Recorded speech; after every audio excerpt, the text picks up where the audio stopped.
Now available at BK Hagåtña, Tumon Bay, Micronesia Mall, and at the airport. BK your way. To Fox News.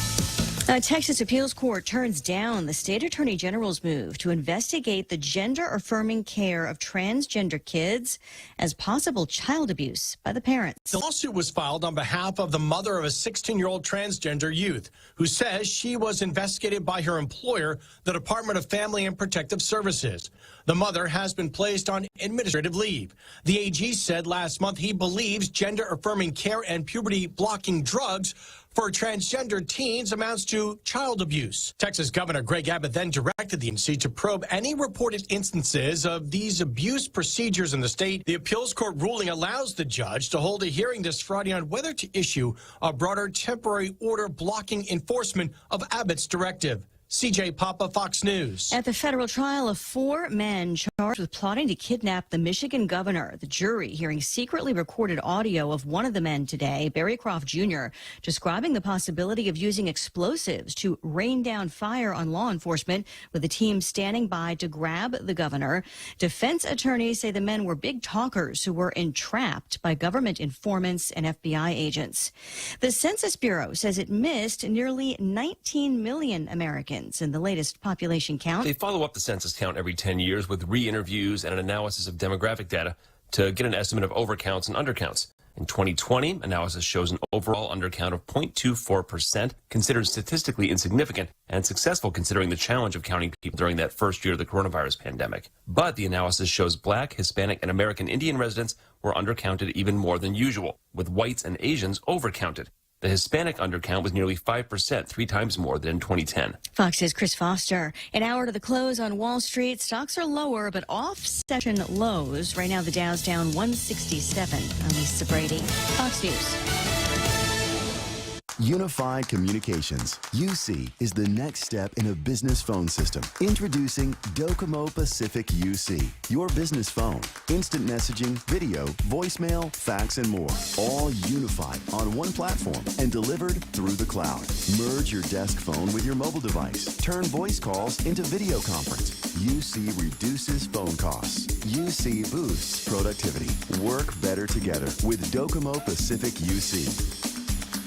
Family Finance has been serving the people of Guam since 1959, and they will continue to be there for you in the years to come. Get a personal loan for that summer vacation or to pay off those long overdue bills. Family Finance has got you covered. Apply for a personal loan from $1,000 up to $3,900 by calling Family Finance in Hagåtña, now at the old Nanbo Insurance Building at 475-4545, Upper Tumon 647-5626, or in Dededo 633-4473. Family Finance, here to serve you. When one of my family members needs to be seen by a medical provider for an illness or injury that's not life-threatening but still requires immediate medical care, I go to the FHP Health Center Urgent Care. With convenient hours, no appointment needed, and medical providers I trust, I know my loved ones are receiving quality medical care. I trust the FHP Health Center Urgent Care. You can too. For more information, go to www.fhpguam.com. FHP Health Center, the island's only truly dedicated urgent care.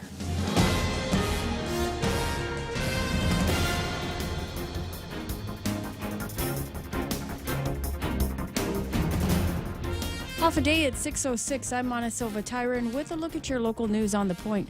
By next week, residents will be able to apply for the financial aid being offered to help meet the rising cost of fuel. The governor in a press conference yesterday announcing that the applications for her program in Salapi will be available by March 15th, and this will give $300 using federal pandemic relief funds. Federal rules will guide who is eligible for the direct payments, but the administration expects about 60,000 households may benefit from this program. The Department of Administration is managing that program as it's done in the other initiatives. It will make the applications available on their websites starting Tuesday, that's the 15th, and will accept the applications all the way through April 15th. The applications will be required, or applicants will be required to show proof of identification and, of course, your income. The governor, meanwhile, called some senators to join her in a bill signing ceremony. This as she passed one of their recent measures that could benefit hundreds of small businesses by way of tax cuts or tax breaks. Mary Torres's bill is now Public Law 3681, increases the threshold for a business privilege tax break now for $500,000. This seen as a highly beneficial program, especially to Guam small businesses, which have been struggling through the pandemic. Businesses that fall within the set criteria will pay 3% BPT as opposed to the full 5%. The expansion could benefit about 645 small businesses on Guam. That law won't go into effect until July 1st, but when it does, it will be retroactive to January 1st of this year. Another measure that the governor signed into law yesterday was a refinancing authorization for the Guam Power Authority and the administration working toward getting more uniformed officers on the streets. And while they've not confirmed reports that they are looking at recalling retired officers, they do confirm that they have met with some department agency heads to explore different ways to increase police visibility and patrol. They also met with at least a dozen retired GPD officers earlier this week. It was being circulated yesterday that the administration was looking to entice retired officers to come back for a year with a potential $10,000 sign-up bonus. Adloop was unable to confirm the details of the compensation mentioned in that text message. The Guam Daily Post does report that the chief of police, Steve Ignacio, said that the department is in need of more uniformed personnel, and officials are always gauging interest from former officers who may want to return to the police department to help out. We'll have more news right after this. Half a day, this is Governor Lou Leon Guerrero. The Biden administration is sending another round of 4 free COVID-19 test kits for everyone in the U.S., including Guam. This means getting tested for the virus can be done from the comfort of your own home. To order your free test kits, visit covidtest.gov. Do your part to stop the spread. This ad is paid for with government funds by the Office of the Government of Guam. An 8th suspect accused in a riot at the Dededo Skate Park last week was arrested. A 19-year-old Jesrick Honest D. Tom was arrested on suspicion of rioting, aggravated assault, and underage consumption of alcohol. Police were able to locate Tom after interviewing witnesses on the attack. He was picked up at a residence in Dededo on Wednesday, and police anticipate making even more arrests. That attack, you might recall, left 2 men in the hospital with stab wounds. One victim lost an eye, the other needing multiple stitches to his eye. Witnesses reported that the suspects were armed with baseball bats, broken beer bottles, and also appeared to be drunk. And a man who allegedly was caught in the act of burglarizing a Harmon residence Wednesday afternoon was arrested after he allegedly threatened the victim with a knife. The 37-year-old man was charged with terrorizing, weapons, and other charges. According to court documents, the victim arrived at home to find the suspect across from her home. The home belonged to a relative. The victim told the suspect to leave, but he allegedly threatened her with a knife. The suspect fled the scene, but police caught up with him and made an arrest. And from the JIC report this morning, there were 2 new COVID deaths that were reported. It brings us now to 337, an unvaccinated 74-year-old man and a fully vaccinated 75-year-old man. Both also had underlying health conditions. The report also says there were 123 new cases of COVID out of 780 people tested and 33 people in the hospital. And those are your top stories here on The Point. Here's Ray with your weather. Go outside right now. Everybody go outside right now and look towards the sunrise. I was out there just a few minutes ago. I had 2 coffee things in the car, and I brought the old coffee thing in instead of the new coffee. Hey, today's new coffee thing. So I had to go out and get it, and it occurred to me, hey, it should be starting to get some gray line skies out there. And sure enough, looked up in the direction of Pam Duvall's house, and it was this stunning kind of orange. You remember the sunset from last night? Okay, they're recycling the colors this morning. Those are back up on the screen. That's a picture that Real Joe took in Agania Heights last night. Outstanding job. Like Carl Gutierrez waking up in the morning. Bringing us the sunshine, ladies and gentlemen.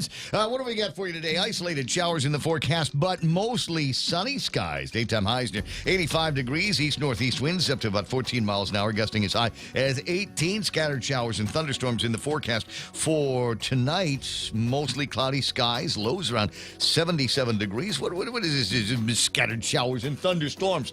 for tomorrow's forecast. My grass needs it. Mostly cloudy Saturday night, isolated showers, but mostly sunny on Sunday. There's a weird kind of forecast that we're going to be having. They're calling for scattered showers and thunderstorms right in the middle of the weekend. Weird. What were you saying about your grass? My grass needs the rain. Do you not have a hose attached to your neighbor's house? Rain is free. Rain is free. This is also true. Sunrise, well, so far, rain is free. You know, it's Biden's got 3 more years in the White House. You never know what's going to happen. Heat index today, it's going to feel like 92 at the hottest part. Sunrise this morning. Still a ways from us. About 6:31 in sunset tonight is going to be. Likewise, 6:31 in the evening. Wait. Sunrise and sunset are at exactly the same times. Does that mean that are we in some kind of a weird solstice position? I'll double check on that. Could you get Claire Calvo on the line and find out whether we should be mindful of where we are, sunrise and sunset, and the equal parts of daytime and nighttime? It's 6:13 in the morning in the Ray Gibson Show, brought to you by Bank Pacific, banking on the Pacific for 67.5 years. Half a day. This is Jade Uggan from Security Title, and in celebration of Tomorrow Month, here is a tip on dealing with your land. You might be thinking of giving part of your property to your child or another family member. Once you have subdivided the property and recorded the map, you will also need to record the deed transferring the title. Just drawing the map is not enough to make sure they actually own the land. Protehi I Tanonmu. When it comes to your family land, call the professionals at Security Title. We are here to help. Always here to help you. This island is our home. Through the years, we've been a friend to the neighbors we have. Now we're banking on the future. More services to choose. Bank Pacific, where others put branches, we place roots. Portions of the program brought to you by APL American President Lines, a global presence with a local home. A little bit later on, it's going to be time to think about lunchtime, and I'm going to be sending you in the direction of Subway because their Eat Fresh, Refresh fun continues.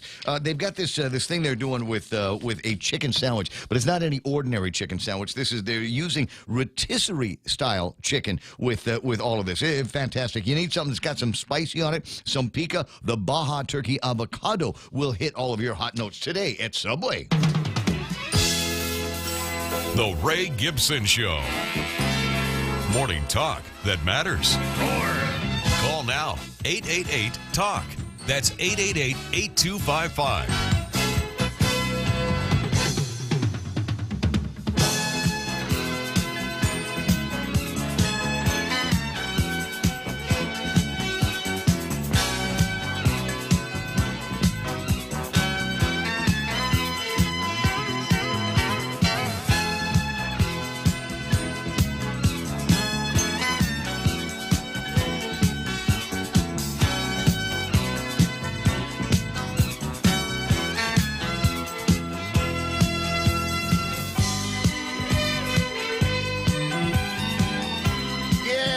And you're going, what's he doing? What's the guy doing? You know what I'm doing? I'm doing stuff I should have done about 10 or 15 minutes ago. But I'm sorry. I was distracted by a number of things. Hey, welcome to the program. Excuse the mess. It is the Ray Gibson Show on 93.3 The Point. My name is Ray. Thrilled, as usual, to be with you. And maybe even more so thrilled to be here with you on a Friday morning. Not just because it's a Friday morning and the gateway into the weekend. Just got that kind of a groovy feeling. I'm not sure why. I've got a groovy feeling. You know what? Where it may stem from, Real Joe? You know what? You know what I'm standing by for? I'm gonna be standing by. I'm gonna be watching the news. No, not that. Okay. Yeah, I don't qualify. It's my favorite word these days. I don't know if I don't. I'm pretty sure I don't qualify for that. I may apply anyway, just to see, if it. Let them disqualify. Let them disqualify me. But it might be fun. Sign up, get the money, and even though I'm not gonna meet the established means test, you just never know what might slip through the cracks. You never know. Because is there anything in there that says if I give them false information, I'm going to go to jail? No. No. And you know why? Because nobody goes to jail. Nobody goes to jail. It might be somewhere near the signature line. What? Yeah. Well, look, just look. I would just read it just in case. You know, because you can self-attest. Maybe if on you're all of crossing these your things. fingers and your legs, you might. Exactly. Well, you know, it's 6:17 in the morning as we make our way into. But there's another reason why I'm watching the news like a hawk here. You know what it's going to be? The Smollett. Oh, nice. The Smollett sentencing today. Yeah. And you remember I was saying, you know, if this happened here, he for sure wouldn't go to jail. But I'm wondering if they're going to do any jail time because, you know, the guy, the big fake story, that false flag story, I got beat up and they were racial epithets at me and they called me a gilla. But he got that Subway sandwich home, But right? he did got that. He did. You know, just weird to see all of the response, and especially the response from members of the African American community when they were going, "Oh my God, you really, you think people are going to buy that?" And they bought it long enough to tick off the Chicago police. So I'm wondering if he's going to have to repay anybody for all of the cop man hours that went out there to try to determine what, you know, find his harassers out there. So I'm curious as to what's going to be happening there. I don't know that there's going to be any BLM protests or burning of buildings and taking over, occupying parts of the West Coast states, Oregon. I don't think that's going to be happening, but you just never know. So keep your eye on that ball if you would. 6:18 now in the morning. Welcome to the program. As I said, it's a Friday morning. No Friday face. Even if you get Wordle in 6, that is the theme for today's program. Even if you get Wordle in 6, you know, just move along. Not everybody is like Kate Hardy, Eveline Campus, and my friend Fascia, who almost regularly are wordling in 3. Oh, wow. I mean, you know, and I'm sure that there are guys out there that are wordling in 3 as well, but you're not in my news feed, so I'm not paying attention to it. At any rate, that's Real Joe. He gets the phone when you call it 888-825-5888-TALK. Out of town, well, I guess even in town, you've got to put that 671 in front of that in order to make it all the way through. Tito? Yeah, I don't know why the lady says that. When you call without using the 671, she says Tito. She says Tito or something. We're drunk like on that. Tito's. Yeah, already in the morning. I don't know. I haven't done that. You never tried. Well, no, I don't. I make my telephone calls, Real Joe, from the phone.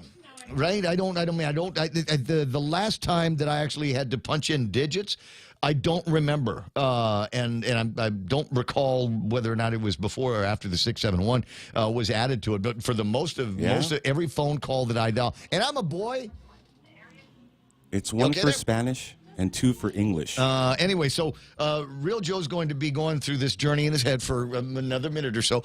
Mana gets the phone. No, Mana doesn't get the phone.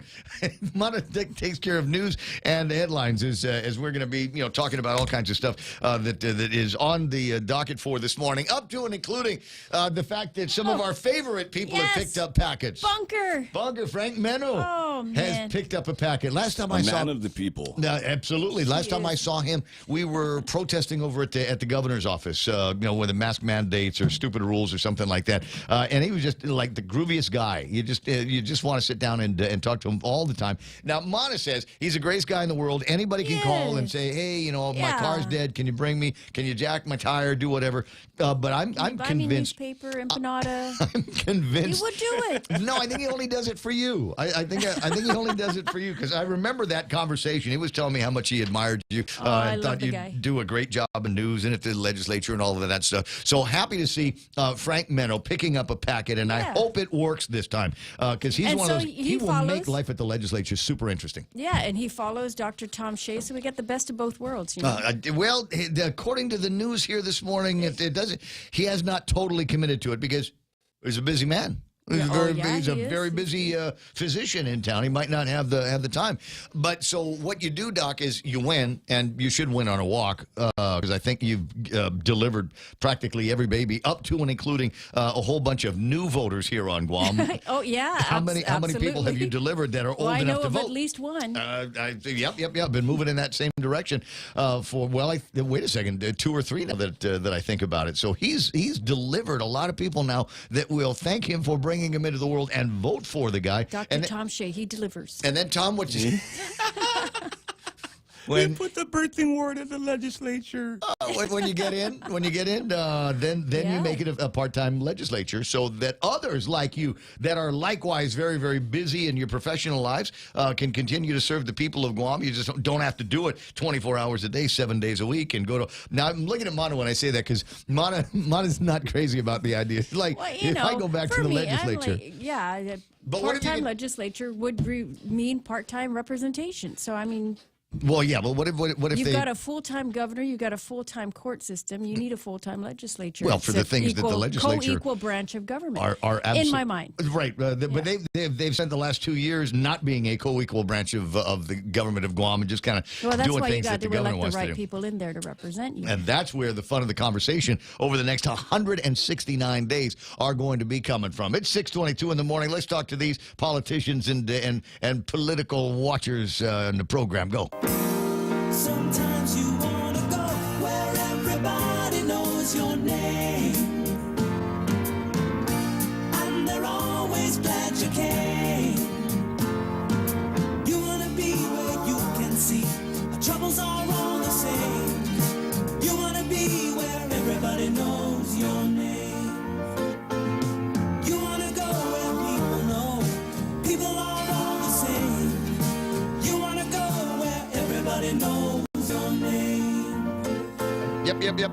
6:23 in the morning, and yeah, I think everybody does know each other's name. I might not get to it, or I might not see it. So, reminder right now: Post Canteen, 7 o'clock tonight. VFW, the Queen of Hearts drawing. It is now $1,275, something like that, going in.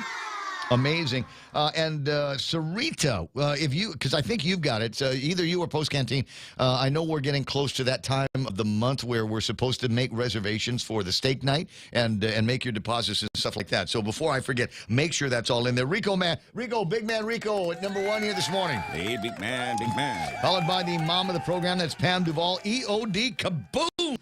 Is online here this morning, and I was thinking about you, EOD Kaboom, because there is a story on a website called Grist, and Grist has hooked up with some activists that we've got here on Guam, and are very concerned about, you know what happens when they find a bomb, munitions and things like that, right? When they got to call EOD, yeah. You call the EOD. the people. And then they pick it up, they take it out of the ground or wherever, and then what happens to it? They got to blow it up, right? Where do they blow it up? I don't know. Just to the right of Taragi. There you go. Yeah. You got the Inapsin over here, Taragi's over here, and then you've got this area there where they will take some of this stuff and blow it up. And grist.com, I started reading it and I started rolling my eyes immediately. But anyway, so you might want to look it up. They're making a big deal about how these guys are taking all these bombs, these war machines, toxic deals, and exploding them right on the beach. Right on the beach, Real Joe. Oh, man. I don't think anybody ever goes there, but it's close enough to some place where the activists are complaining about. So, as you can imagine, military bad, turtles good. Endangered self. Exactly. I got EOD Kaboom Online, Brad Wood doing his hi. Joanne Titano, nice picture of you and Lucia on Facebook there, buddy. Dennis Larson saying half a day Guam, but he is not on Guam. He's enjoying the Ray Gibson show this morning from Waikiki with Viv. There's Sarita Garin. Is it Friday? Yay. That's Eunice Mendiola saying good morning, everybody. And Henry Menglotnia, buenos dias para todos. Therese Uggan, good morning to Joe Jerry. Half a day to Armando Dominguez. One of my favorite is, what do we call it, traveling teachers? Not traveling nurse. Mobile teacher. I don't know. You're going to need to explain it to me again. Ronnie Dionaldo is watching the program here. Lena McDaniel saying, Fry, yay. Good morning, Point family. Juanita Machi, John Ray, tight to know. Lonnie Solis is there. She's checking in. Rudy Rodolfo, the original Burger King. Friday in Lent. And if you're not doing the meat thing, you can still have a Whopper. Impossible Whopper, as the man says. 0% meat, 100% Whopper. It's so good for you. Peter Santos says, I love this, Peter. I went to TikTok in East Agana as a kid frequently. I was in no way harmed. You know, I'm with you, buddy. Are these...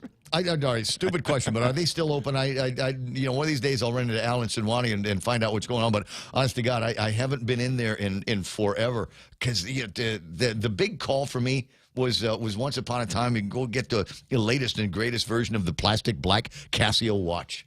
Just that. Just Yeah, that. And he had all yeah. kinds of other, gadgets and gizmos in there. Sounds. Yeah, but, now that everything is on an iPhone or Apple Watch or something like that, all of the gizmos have conformed into just one piece of equipment, and everybody's got one. Anna Marie is there. Senator Jesse Anderson Lahan. Arriba.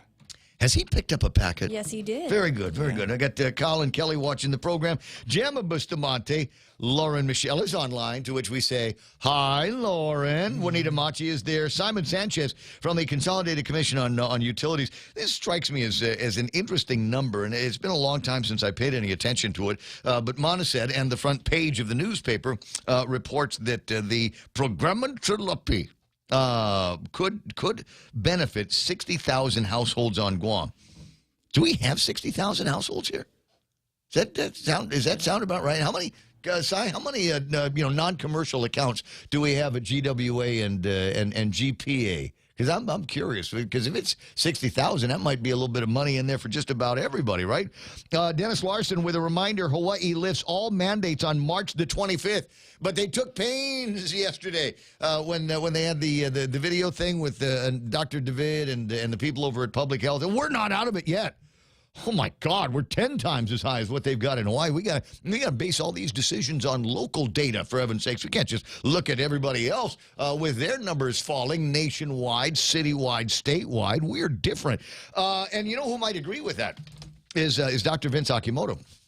He says we're more like Asia than we are the U.S. mainland. Sent me a couple of articles that said it, but, I was busy doing all kinds of other stuff yesterday. So I'm sorry, Vince, I didn't read it. If you want to, you're more than welcome to call the radio station and summarize why it's appropriate that we think in terms of COVID in Asia as opposed to COVID in the States. Who else is there? I got Nick Perlowski and Kenneth Polino. Keena McCausland is hanging out with us already this morning. Jeff Coburn and Patty Cruz. I got Ismail says, so word is that Obama and Biden had opened biological warfare labs in Ukraine and that they were still being funded. Now they've been discovered by Russia, who plans on releasing the evidence to the world courts. No wonder why the big guy was getting his 10%.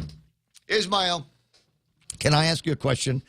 Because you've got access to all kinds of information that the regular layman couldn't possibly find on his own. Places the dark military web, maybe, where Ismail can get me information. The question that I have, did they really, really, really bomb a maternity hospital?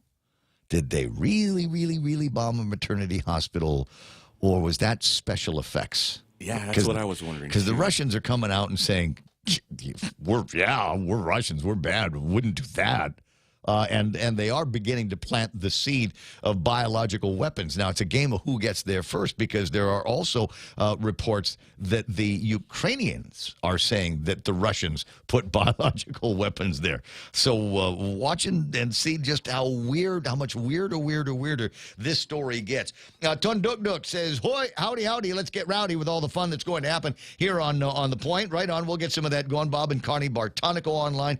And let me see, looking for some new names. There's Heather Perez, Oliver Malakas, wishing everybody a good weekend. Neats is on. Good morning, all. Just got out of the jungle. Is it 2040 yet? No, it's actually 1980 all over again. And you're wondering, what? What do you mean it's 1980 all over again?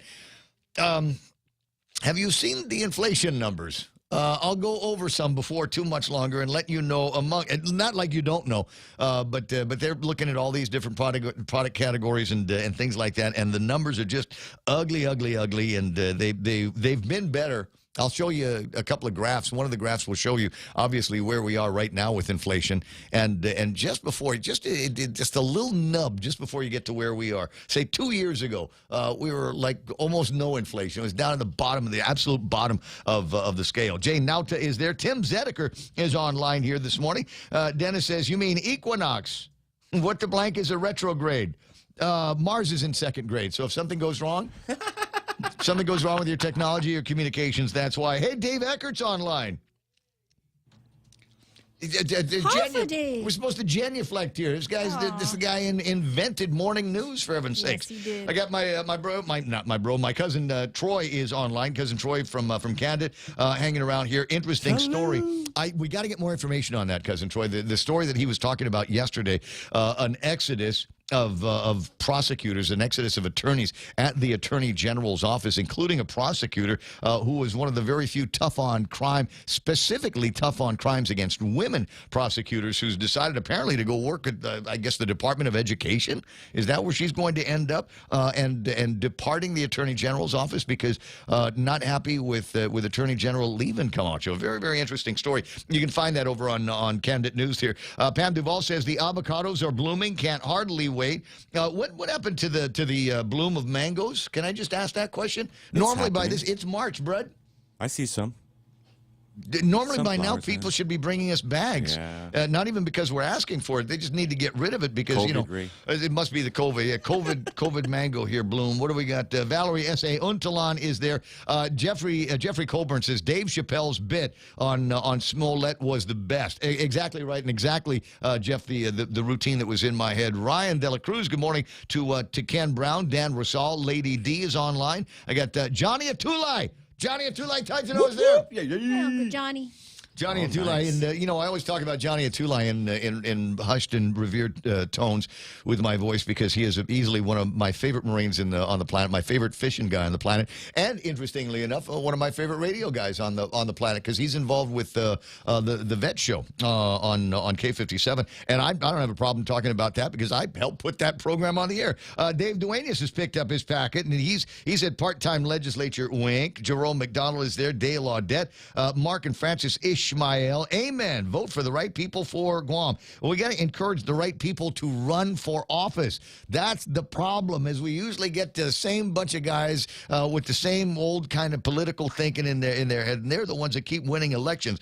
We've got to encourage new people to pick up the packets and run for office. You might not win first time out, but there's a lot to be said for being at least trying your best. Edward Bendizzo, Bandit online. Jason Dinkle is there. Ed, and let me see. There's Jay Rojas checking in. Finally, good morning, Jay from Hawaii. Aloha, happy birthday. Gina St. Nicholas. I got Simon Sanchez. Sounds right. Residences and apartments could approach 60,000 households. Question is, how many cars are in a household? Well, apparently they're only going to be sending like one per address. So one $300 check per address, right? So 300 now divided by 3 or 4 people, and I don't know. Greg Baz Knight is there. Dennis Larson says Biden's whole web of deceit is falling down around him. Josh and Desiree Lasonko, Smollett is sentenced by hanging with his homemade noose. Ismail says we need Candid News Group in Ukraine. Joanne Billabay, Dale Audette, Colin, and Dave Eckert. Bill Wyndham is watching the program, and all kinds of people sending their best regards to Dave Eckert. That's nice. 6:34 on the Ray Gibson Show. Lots and lots to talk about, as we say. The table of contents here, front page of the Guam Daily Post. It was scary. Cop in deadly gas station shooting placed on leave. Not all the details are in, but just want to say thanks for saving us the trouble. Just want to get that particular thought out of my head. Applications for $300 gas money to be open next week. All right, question. Is it now this voucher, I'm just, kind of curious. All the details aren't quite in yet. It's just that, you got politicians and stuff walking around with money falling out of their pockets because it's election year. So the question that I have is, if I were to be eligible for one of these $300 vouchers, would I have to use it at the gas station? And would I have to use it on gas? Beer, Ray? Come on, man. But they sell it at the gas station. I like Lou and Josh there's something wrong with pumping the drinking gas beer. for us. If there was something wrong with drinking beer, they wouldn't sell it at the gas station. I'm just saying. Hey, what if I've already got a gas sugar mama? What if I've already got a gas sugar mama? Can I take that $300 and instead of using it on gasoline, find something else that I can go buy? They got new shipments of stuff at Beyond the Box all the time. Right? I'm just trying to think out loud. Not everybody. There's some people that are perfectly comfortable walking from place to place. There's a lot of people for whom $300 for gas. I was talking to a couple of guys on Harley Davidson motorcycles yesterday. I went to go eat Tinatla Cutney over at Moses outside. So I'm outside, and a couple of these guys, pull up on Harley Davidson. And so they finally turn the thing off, and I can hear again. And I said to the guy, I said, I can fix that. I know it's making too much noise. That's gotta bother you. I'll tell you what. I got tools in the car right now. I'm just 5 minutes. I go fix that thing, and it'd be quiet like a Honda. Know what I mean? And he just kind of had that look at me like, stop talking to me or I'll shoot you. GPD might recruit retirees, 10,000 bonus, not official. We talked about this yesterday. Looked seeking information from Logan Regis. And did Logan Regis call me right back and say, no, that's not happening? Didn't governor's not working on any deals like that? No, but apparently he called Nick Delgado over at the Guam Daily Post. I'm just kidding around. I love Nick. But apparently Nick was able to get the information. It is not official. However, conversations are taking place on one thing or another. Now, I've got an idea. You might disagree with this. On the other hand, you're listening to the program, and some of you have been listening since I first started doing it, so there's got to be all these points where our thoughts intersect. If it is a question of visibility, if the issue here is we need more police presence, I'd like to offer a suggestion. Give everybody a police uniform. Everybody just show up at Bix one day and get your own police uniform. If you want to, you can pick out your own rank. You can have as many stripes up there as you want to. You can get the regular cop day-to-day outfit. So the bad guys wouldn't know. Exactly. And just everybody, get dressed up in the tactical outfits like the guys over at the Marshalls, right? You ever see those guys running around in their tax? Dude, that's super hot. I mean, literally, it's hot. How can you breathe in that thing? But I'm just saying, if it's a police presence thing that we need to do, then in fact we'll start handing out insignias for the cars, right? The little cop logo on the side of the car. We'll get some of those things out there, put them on every car that we can find, and then people will just automatically assume wherever they are, well, that guy might be a cop. That car behind me could be a cop, and imagine how much lower the crime would go. The crime would go if we just had more people that looked like police officers. It's the same theory. They used to do this years ago. I can't remember who the chief of police was. Probably scam because it was a smart idea. Where they would take old police cars, weren't running anymore, and they just kind of park them in an intersection for a little bit. I hated that. Right? To slow down every time I saw that guy. Well, that's the point. That's the point. It's a deterrent. All you need to do is see the police car, and you go, okay, and you instinctively lift your foot off the pedal. That's the kind of thinking that we're talking about. Now, there's things have changed drastically since then. I want to say that this is something that we did in the 1980s. Things have changed drastically. There are more Sakit Milanias who have absolutely no respect or fear of police officers or the criminal justice system. So we need to park them there and then move them within a few hours, because these guys are going to start getting to the car and cockroaching it for parts. Ooh, there's a new tire. I can get that thing for my car. I wonder if it's got a carburetor that'll fit mine. And before you know it, that car will be reduced to nothing in a matter of hours. 6:39 in the morning. In a matter of hours, it'll be my weekend, but we've got to talk a lot before we get there. Tell you what, Mana Silva Tyron with our first big look at news and headlines. We'll get around to looking at traffic and more on the way as the Ray Gibson Show continues. Alpha Mana, what happened? What are you ordering? Well, by next week, residents will be able to apply for financial aid being offered to help meet the rising cost of fuel at $6 a gallon now, at least just shy of it. The governor in a press conference yesterday announced that the applications for her program in Salapi will be available on March 15th. Out of the Department of Administration, it would give eligible applicants up to $300 in fuel money. Meanwhile, the governor did sign a couple of bills into law yesterday, calling some senators to join her in that bill signing ceremony. One of them is authored by Senator Mary Torres that would increase the threshold for business privilege tax breaks and would benefit about 645 small businesses. Businesses that fall within the set criteria will pay about 3% of the BPT as opposed to the full 5%. And from the JIC report this morning, there were 2 additional COVID deaths, bringing us now to 337. There were also 123 new cases of COVID, 33 people in the hospital with COVID-19, 5 of them in intensive care. And those are your headlines right here on The Point. 6:41 in the morning, Mana Silva Tyron. Thank you very much for all of that. Just a quick look at the Facebook Live comments already. Dave Eckert saying, thanks, Ray. No problem. That's my job. now as one of the last surviving members of the Circa 1970-1980s broadcast family, it is going to be my job to remember all of those kinds of things, the shoulders of giants that I was able to stand on, including yours. Mark Voigtland there, Dennis Larson, Post Canteen. Here's the detail. This is the most important information that I can impart to you today. Okay, the second most important. The most important is coming up next. Steak night at the VFW is going to be 19 March 2022. The last day to sign up and pay will be 16 March. It's $25 worth the drive up to Gigo. Go up there and hang out with the guys and make sure that you've got an opportunity for the cook your own steak thing. Now, this is the most important information that I'm going to pass along to you, although I don't know how many people it will apply to. Ismail says gas on base to go up by 50 cents. Oh, God. First thing tomorrow morning. Go fill up your jugs now.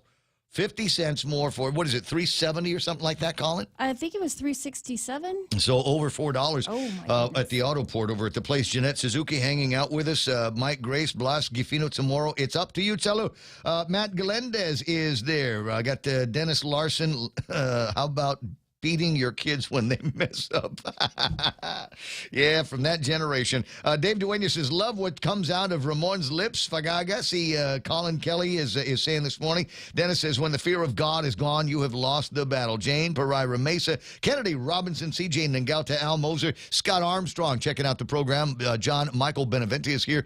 Brennan Fausto, Evelyn P. Bernardo, and June Marie Owen is up on a program here this morning. So I tell you what, quick break. Come back, take a look at what's going on the roadways. There is yet more nonsense to come out of my mouth. It's all ahead on the Ray Gibson Show. Be in the know. Want to keep your family safe from high-tech trouble? Introducing Bark Jr., a new online parental control app that's free for GTA wireless and internet customers. Bark Jr. monitors apps and social media, manages online screen time, and filters websites to protect your family from inappropriate online content. Sign up for any GTA postpaid wireless or internet service and get Bark Jr. for free today. Call us at 671-644-4482 or visit us at gta.net. GTA, we start with you. Do you have a pain or loss of function in your hand or upper extremity? Then have Dr. Jerome Landstrom, a board-certified hand surgeon and combat veteran with over 25 years in experience in diagnosing and treating upper extremity and hand problems. He'll provide care to you and your loved ones so you and your loved ones can take care of yourselves and others. Call 671-646-HAND for an appointment and visit his website at www.pacifichandsurgery.com.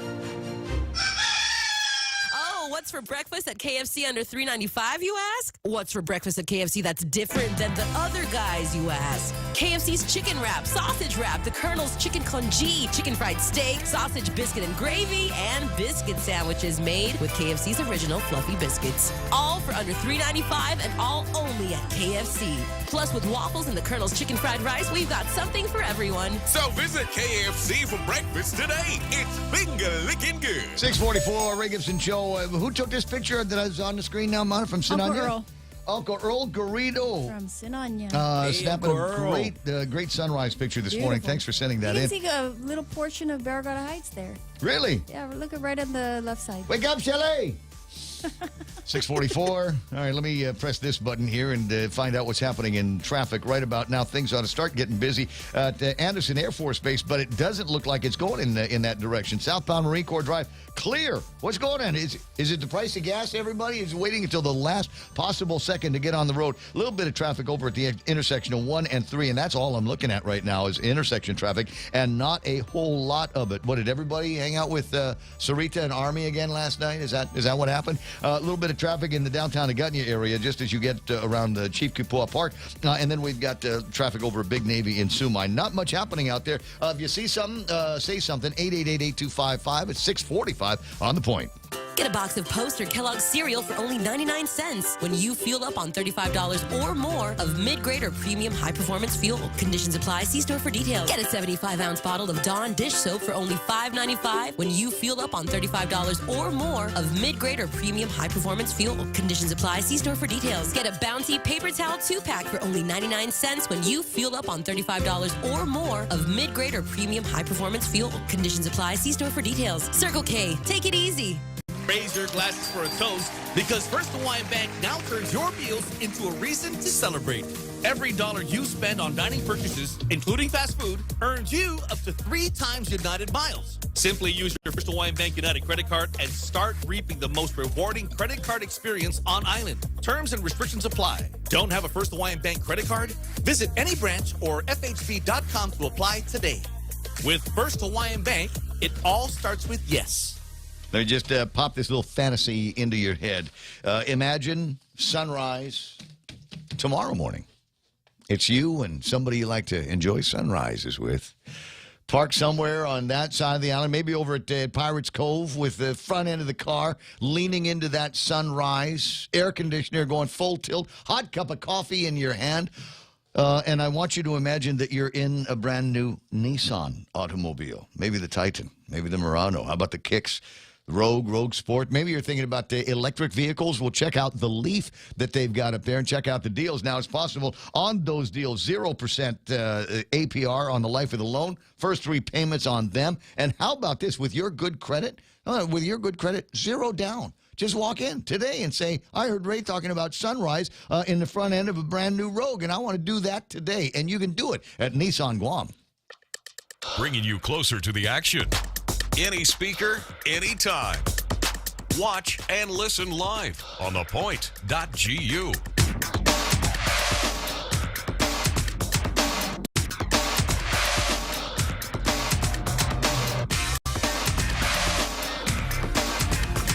In the morning, and I'm putting this up on the screen because it makes me laugh. Let me just say it makes me laugh. I'm not crazy about the price of gasoline. I was looking at the gas gauge this morning as I'm making my way to work. Have you started doing this? Like it's you drive straight to work and then you drive straight home after that. There's no deviation. We're not making any side trips on this. I don't know where gas is going to be next week, so I'm going to conserve as much of what I've got in the tank as possible right now. $6 for a gallon of gas here on Guam. There's a picture I found from CBS Los Angeles. It is one of the mobile signs at a gas station in West Hollywood. Premium there, just under $8 a gallon. The regular price, regular there, $7.35. West Hollywood, California. And can I just say, now I know a thing or two about this. Some of the greatest Trump haters in the world, some of the people that just went absolutely gaga for Joe Biden, absolutely gaga in the tank, in the bag for Kamala Harris, etc., are in California and centered right there in Hollywood. Can you imagine all of the big time celebrities and things like that? All of a sudden, I'm wondering if even like Tom Hanks is looking at the prices of gas, going, "Wow, that's up there. It's up there. I had to make a movie about that." $7.35. Now, some of you are going to say, well, that's not the price of gas. It's California, where they have taxes. And I'll laugh at that, too. Well, good, but that's what you get out there for taxing all of your residents so much that they have decided that they're moving to other places. Have you seen that? The state, yes. One of the states with the most number of evacuating citizens is California. Unfortunately, the concern is that they're going to go to primarily red states and bring all of that blue state nonsense with them. So you guys need to sit down. Oh, you're from California? Listen here. That's you just start the conversation. Listen here. Get used to saying that phrase. 6:49 in the morning. There are a couple other things that I wanted to put up on the screen. If I remembered to send it to myself, I thought I did. And there are a couple things here. There it is. The new numbers came out on inflation here this morning. And it ain't any good. The figures are, and you know this again, that we're spending more on all kinds of things these days. There's always been a demand for them, but even more so now. Some of the largest percent gains went in, believe it or not, used cars. That's why I got that ad from Nissan where they're always talking about, hey, you want to if you got a used car, you want to get rid of, bring it over here because the prices for used cars have gone up 41% over the last year. So we've seen gasoline. What's the increase there? 38%. It feels like more, doesn't it? It does. It does. We got rental cars, hotel rooms, beef up by 16.2%. I don't remember the last time I bought beef in the grocery store. I've been trying to stay away from all of that, but beef is certainly getting a whole lot more pricey, which means I've been trying out some of my great chicken and pork recipes. Haven't quite decided to go vegan. Can you imagine that? No. Tofu, Ray. Electricity.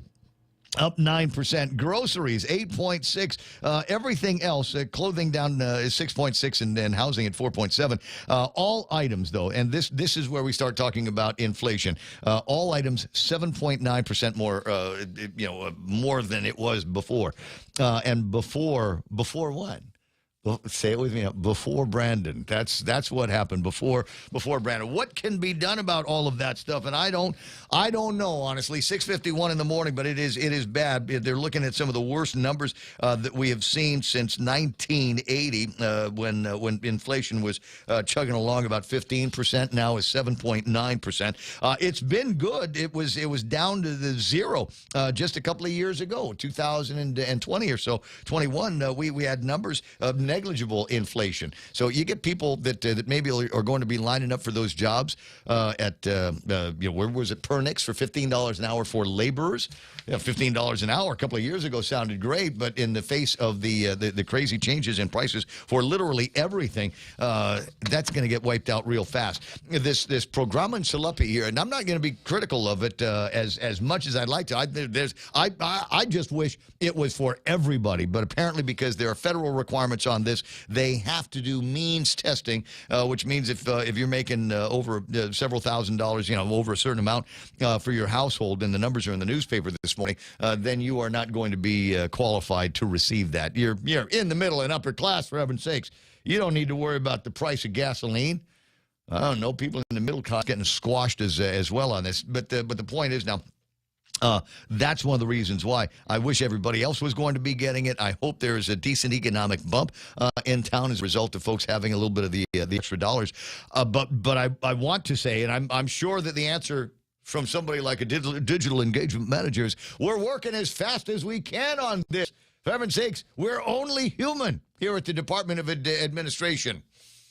The applications, I guess, are going to go online here in a few days. Fingers crossed, though, that between now and the time that the applications go online, that we don't see another hike in the price of gasoline. Is it possible? I know some of you are looking at West Texas going, but Raymond, West Texas is at 107 right now. Yeah, but Tapas is at 133. Tapas crude is now the most expensive. Once again, second time this week, Tapas crude is now the most expensive oil on the planet. I looked at oil prices this morning, could not find anything higher than $133.79. So there is going to be the possibility that by the time we're done applying for the Programma Jalopy, for your jalopy, and the time that the checks are issued, that $300 ain't going to buy as much gas as you were thinking about. It already does it. When we first started talking about it a couple of weeks ago, I did the mathematics, and it would buy you about 55, 56 gallons of gas. But after the most recent increase, it will only buy $50 worth of gas. And if it keeps going up in the same kind of big bite increments that it has in the last few days, I'm here to tell you, pretty soon you might be able to get a fill up out of the car for that $300. You just never know where everything is going to be going. All right, at any rate, a bunch of other stuff in the table of contents. 6:55 in the morning. Programma Jalopy going to be starting next week. And did you see in the newspaper?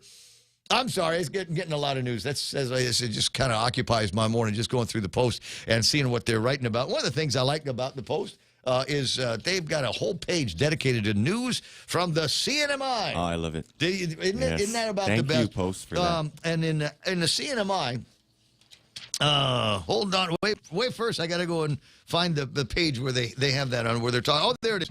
There's a Senate joint resolution that is proposing to give gas vouchers as well. But they won't be $300 gas vouchers. 1,000? 500. Oh, wow. That's a lot coming out of the government there. Now, it doesn't say it's going to happen, but that's the resolution out of the Senate here because they're up for election as well. So they're saying, you know what? Yeah, Guam, they're cheap. They're seen with their money down there. So let's make ours $500, even though it's the difference in the price of a gallon of gasoline down here and up there. I don't think it's the same ratio here. 6:56 in the morning. So you got that. Public health, like I said, explained why we are going to be the last ones to end any restrictions, mask mandates, or whatever restrictions we've got lifting in the public health emergency because everybody says, well, we normally follow pretty closely Hawaii on all of these things. And it is possible in an effort to make it look more scientific and less political. They've thrown a bunch of numbers out. Janella sent me the spreadsheets and, all the graphs of where we are in comparison to Hawaii. But really, does it make all that much difference in the whole wide world? Does it make all of that much difference? I mean, we are living with, even though the government hasn't actually come out and said we're living with COVID-19, for all intents and purposes, we are living with COVID-19. We've figured out all of the things that we have to do, and the closer that we get to that, and closer that we get to that point here where COVID becomes kind of an afterthought, the more ridiculous some things look. I went yesterday to a store. And I love going to this store. It's one of my favorite businesses on Guam. Anyway, so I went into this store, and they got all of the stuff out in front. Here's the hand sanitizer. Here's the temperature thing. And obviously no mask, no entry. And you know what else they had, Real Joe? No. A box of gloves. Oh, gloves. A box of gloves. Playboy shop. I saw it too. Ray. If you want to walk around and handle the merchandise in this store, you got to have a glove on at least one hand. And that's the part where it gets ridiculous. On at least one hand, you've got to have a glove. What am I supposed to walk around with my other hand in my pocket? I know you want me to walk around with my other hand in your pocket. Maybe that's what's going on. But I just sat there, and so a buddy of mine walks into the same store, a little bit older, a little bit more grizzled, and he said, "The world has just gone blank and crazy, Ray. You got to be kidding. You really, you want me to wear? I was going to come in and buy a big screen TV. Forget about it. I'm not going to buy a big screen TV anymore because you want me to wear just one. Like you can, like the other hand, because you have a glove on this hand, the other hand does not have COVID-19 on it, right? So that's all of this stuff, all of those crazy mitigation things. You go to some places now, you take a look at some of these little dots they put on the floor, can't even read them anymore. Yeah. They just have been so shop worn. What do they do with all the plexiglass, Ray? Oh, the plexi. Oh my God! I'm noticing disappearing and. Oh my Where God! did it go? The plexiglass. I don't know. There's going to be a big market for all of that stuff once it gets said, and we'll sell it to the government. They'll buy it. 6:59. Looking at Fox News Live coming up here in just a second. We'll find out what the latest outrage that Putin has done to the poor, patriotic, and courageous people of Ukraine, or how much of this is false flaggy stuff that's going around, and it's harder and harder to tell on a daily basis. And the other reason why it's hard to tell on a daily basis is so many news operations are pulling people out of the war region. 7 o'clock in the morning, stand by for all of that's going to be happening here before too much longer. Some other interesting things that I've noted over the course of the last 24 hours, those will go on the air, including the ad for, and we start talking about crazy mitigations here, the ad in the newspaper for Club USA. Yeah, I'll deconstruct that for you in just a little bit. In the meantime, stand by. Fox News Live is coming up next. Montecillo Tyron with all the big news and headlines and everything that you need to know to make your way through a Friday morning. The world did not end last night, and that is, I think, the most important piece of news that we can impart to you. Stand by now. Oh, Jerry Roberts is coming up with the extra point. That's ahead right here. Now, Fox News.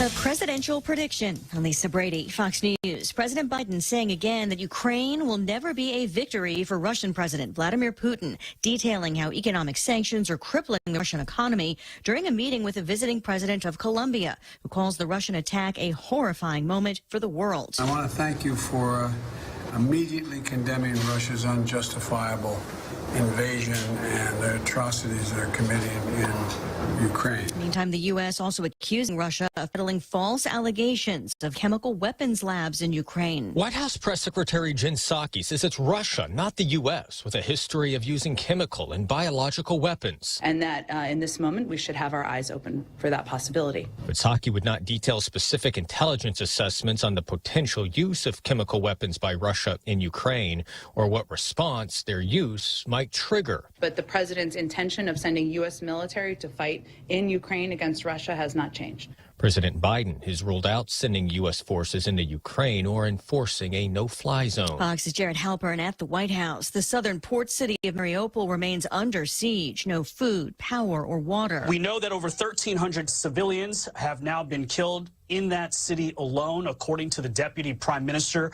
of Ukraine. They are trying to, what they say, continue to open up those humanitarian corridors for the city of Mariupol. But unfortunately, according to the Ukrainians, every single time they try to evacuate people, the Russians begin shelling. Fox's Brian Yennis. Russia also denies a deadly airstrike on a maternity hospital there yesterday, claiming the explosions were staged to smear Russia. A deal to end the baseball lockout still needs to be ratified, but the Associated Press reporting approval by the union's executive board. With an owner's vote to come, it would salvage a 162-game season. America's listening to Fox News. Half a day, this is Governor Lou Leon Guerrero. The Biden administration is sending another round of 4 free COVID-19 test kits for everyone in the U.S., including Guam. This means getting tested for the virus can be done from the comfort of your own home. To order your free test kits, visit covidtest.gov. Do your part to stop the spread. This ad is paid for with government funds by the Office of the Government of Guam. Fuel up today with the new $8 gasolina meal. 2 all-beef Nathan's hot dogs, a big bag of chips, regular size M&Ms, and a 16-ounce gasolina energy drink. The brand new drink in a black can that brings a burst of energy. Drive in now and fire up your day with the $8 gasolina meal. Promo is only available at your favorite Circle K Guam locations while supplies last. Circle K, take it easy.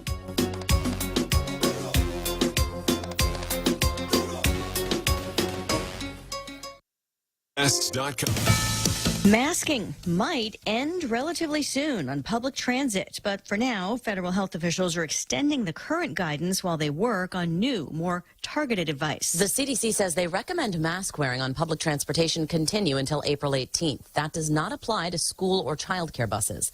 Last month, the CDC guidance shifted when they said areas with lower transmission of COVID could take a break from wearing masks indoors. White House spokeswoman Jen Psaki highlighted the color-coded transmission maps in explaining why masks are still needed on public transportation. If we're in Washington, D.C., and we're in a green zone or a yellow zone, you can make a clear assessment. If you're moving from one zone to another and you're picking people up from one zone to another, it's a little bit different. She said that requires consultations with various agencies like the TSA and that those talks will occur between now and April 18th. Fox's Jessica Rosenthal. The CEO of Walt Disney Corporation wants to meet with Florida's governor over the new law blocking classroom discussion of sexual topics in younger grades. Disney Chief Executive Bob Chapek wants to have a sit-down with Florida Governor Ron DeSantis over the state law now enacted disallowing teachers from holding classroom discussions about sexuality with kids from kindergarten to 3rd grade. LGBT activists claim the law discriminates against them, though the law's text makes no mention of specific orientations. Disney came under fire for not condemning the law in a state where Disney wields considerable political and economic power. In Broward County, Florida, Eben Brown, Fox News. Could have been worse on Wall Street. The Dow down 112 at the close, pairing heavier losses after inflation hit another 40-year high. Recapping the breaking baseball news, players voting to accept the league's latest offer, which would end a 99-day lockout and salvage a 162-game season. This a day after more games were canceled through April 13th, but the deal still needs ratification. I'm Lisa Brady, Fox News. Be in the know. Want to keep your family safe from high-tech trouble? Introducing Bark Jr., a new online parental control app that's free for GTA wireless and internet customers. Bark Jr. monitors apps and social media, manages online screen time, and filters websites to protect your family from inappropriate online content. Sign up for any GTA postpaid wireless or internet service and get Bark Jr. for free today. Call us at 671-644-4482 or visit us at gta.net. GTA, we start with you. Go green, go hybrid. Go to Nanbo Insurance, and your next power bill is on us. Insure your hybrid car at Nanbo and get up to $350 towards your next power bill. That's instant savings for keeping our island clean and green. Nanbo has been providing Guam with over 50 years of reliable and affordable auto insurance. At Nanbo, it pays to go green. Terms and conditions apply. Visit nanbo.com or call 477-9754 for details. Subway keeps the Eat Fresh Refresh subs rolling in with the fresh take on timeless classics. Try the honey mustard rotisserie style chicken. It's the new Subway rotisserie style chicken with a flavor upgrade, mizzled with honey mustard on hearty multigrain bread and topped with fresh hand-sliced veggies. Craving some heat? The Baja Turkey Avocado hits all hot notes. Oven roasted turkey stacked high on hearty multigrain smeared with smashed avocado and drizzled with the piquant chipotle sauce. Tuck into new subs to savor at Subway. Eat fresh.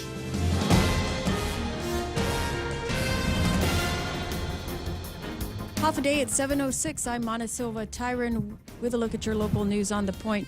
Well, gas prices soaring higher and higher by the day, and the governor announcing yesterday that by next week, residents will be able to apply for some financial help. This is going to be offered through the American Rescue Plan. The governor says Program and Salapi will be available, the applications for that program at least by March 15th. And this will give residents or eligible residents up to $300 using the federal pandemic funds. The Department of Administration is managing that program as it's done with other pandemic-related programs. The federal rules will guide who's eligible for the direct payments, but the administration is expecting about 60,000 households will benefit from this program. The applications will be available on the website on March 15th. That is next week, Tuesday. The governor, meanwhile, called some senators to press conference where she signed some bills that were recently passed in the legislative session. One of those by Senator Mary Torres would allow, which is now Public Law 36, increases the threshold for business privilege tax benefits to local small businesses. The businesses that fall within the set criteria will pay only 3% BPT as opposed to the full 5%. This expansion could benefit about 645 of Guam's small businesses. Now, the law won't go into effect until July 1st, but when it does, it will apply retroactively to January 1st of this year. Another bill that was passed into law gives GPA the go-ahead to refinance its bonds. Meanwhile, the administration working with some local law enforcement agencies and possibly recruiting some officials or old retirees back into the force. The administration not able to detail some of their plan, but they do say that they are working to get more visibility and more police presence on Guam's roadways. Meanwhile, there were 2 new COVID-related fatalities that were reported in this morning's JIC report. This brings us to 337. A 74-year-old man and a 75-year-old man both did have underlying health conditions. The JIC report says there are also another 123 new cases of COVID out of 780 people who were tested the day before yesterday. Well, more news right after this. Attention! Lolita Kamet is now with Half a Day Realty. She'll always be that hardworking and passionate real estate professional who is committed to helping you make a difference in your life and helping you achieve the American dream of home ownership. She also specializes in commercial leasing, land sales, local residential sales leasing, military and corporate relocation. So for all your real estate needs, call Lolita Kamet now with Half a Day Realty at 688-6743. That's 688-6743. There's been a rash of school burglaries, and police made an arrest in connection to at least one of those break-ins. 31-year-old Stan Matthew Ricaldi was picked up on March 9th, almost a month after the alleged burglary spree began. The Guam Daily Post reporting the Ricaldi had actually been caught at the scene previously and managed to elude authorities. However, he dropped one of the bags, leaving his loot and an identification card in the process. The complaint charged Ricaldi with 4 counts of burglary. And a Barragata man was also arrested in connection with setting a grass fire in the southern mountains last month. Conservation officers were tipped off that a man was on a trail setting fires. Officers stopped the suspect along Route 17. 59-year-old Anthony Ignacio allegedly admitted to setting fires near the Our Lady of Peace Cemetery. And Mauricio resident Frank Mena will be running again, listed as the latest individual to pick up a packet from the Guam Election Commission.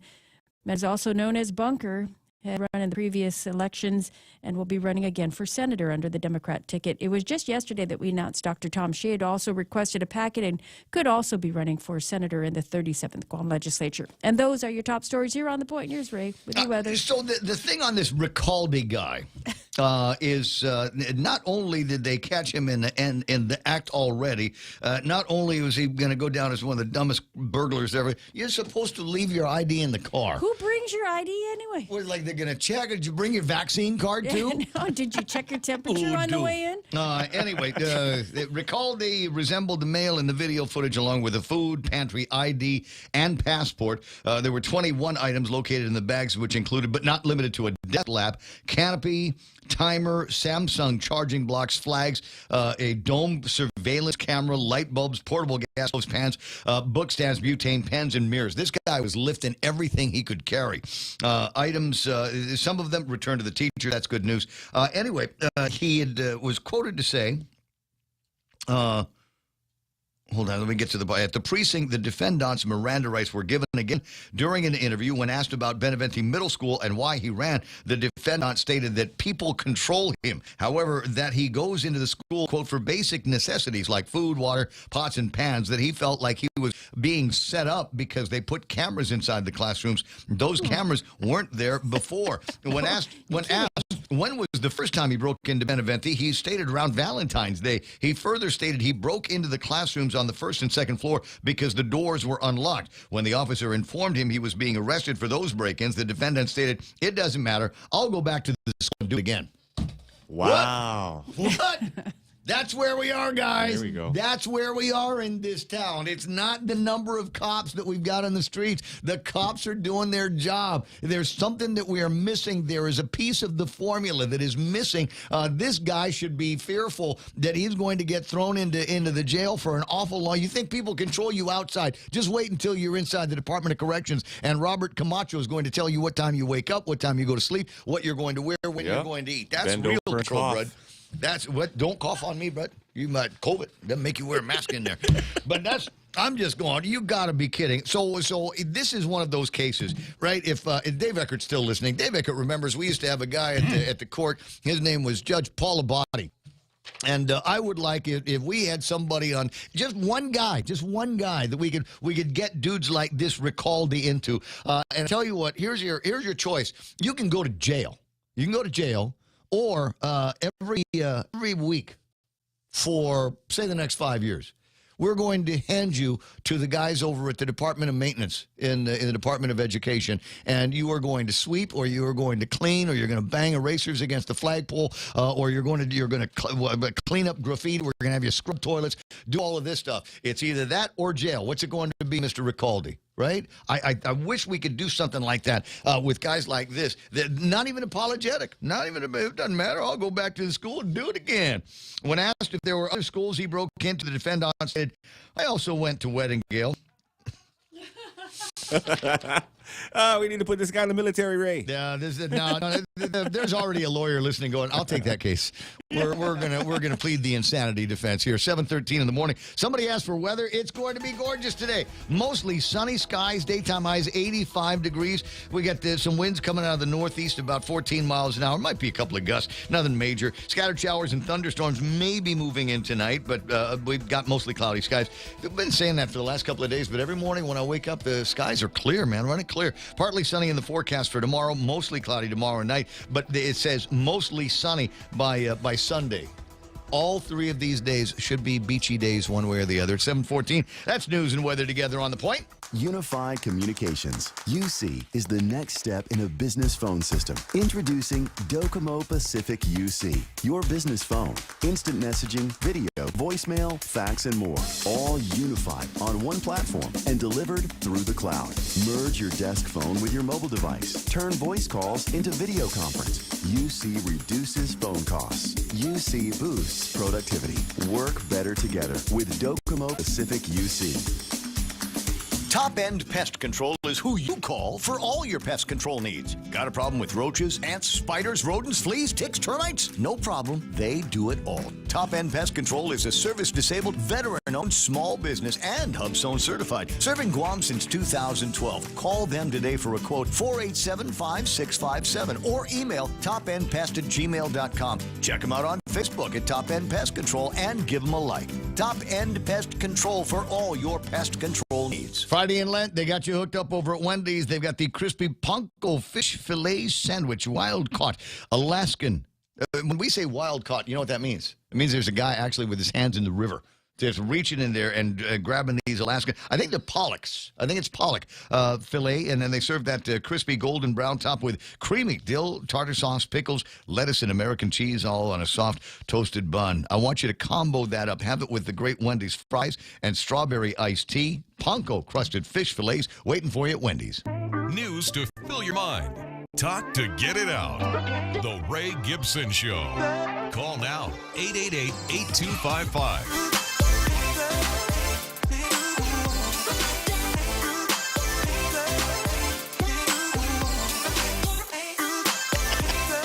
Dropped my ID while I was fleeing the scene of a crime. Criminal masterminds at work here on Guam, huh? He's ready for the legislature. That's all I'm saying. Now, let's pick up a packet, bud. Yeah, I got a packet. 7:16 in the morning. 888-8255-888-TALK. Wait, let me go through some numbers here real quick on how the markets did. As big as it was yesterday, they went and turned back into the opposite direction again today because apparently Biden is still the president of the United States. S&P 500 off 18 points, 42.59. The Nasdaq 13,129. They lost 125 points. Dow Jones Industrial Average at 112 points in the red. FTSE is off by 91.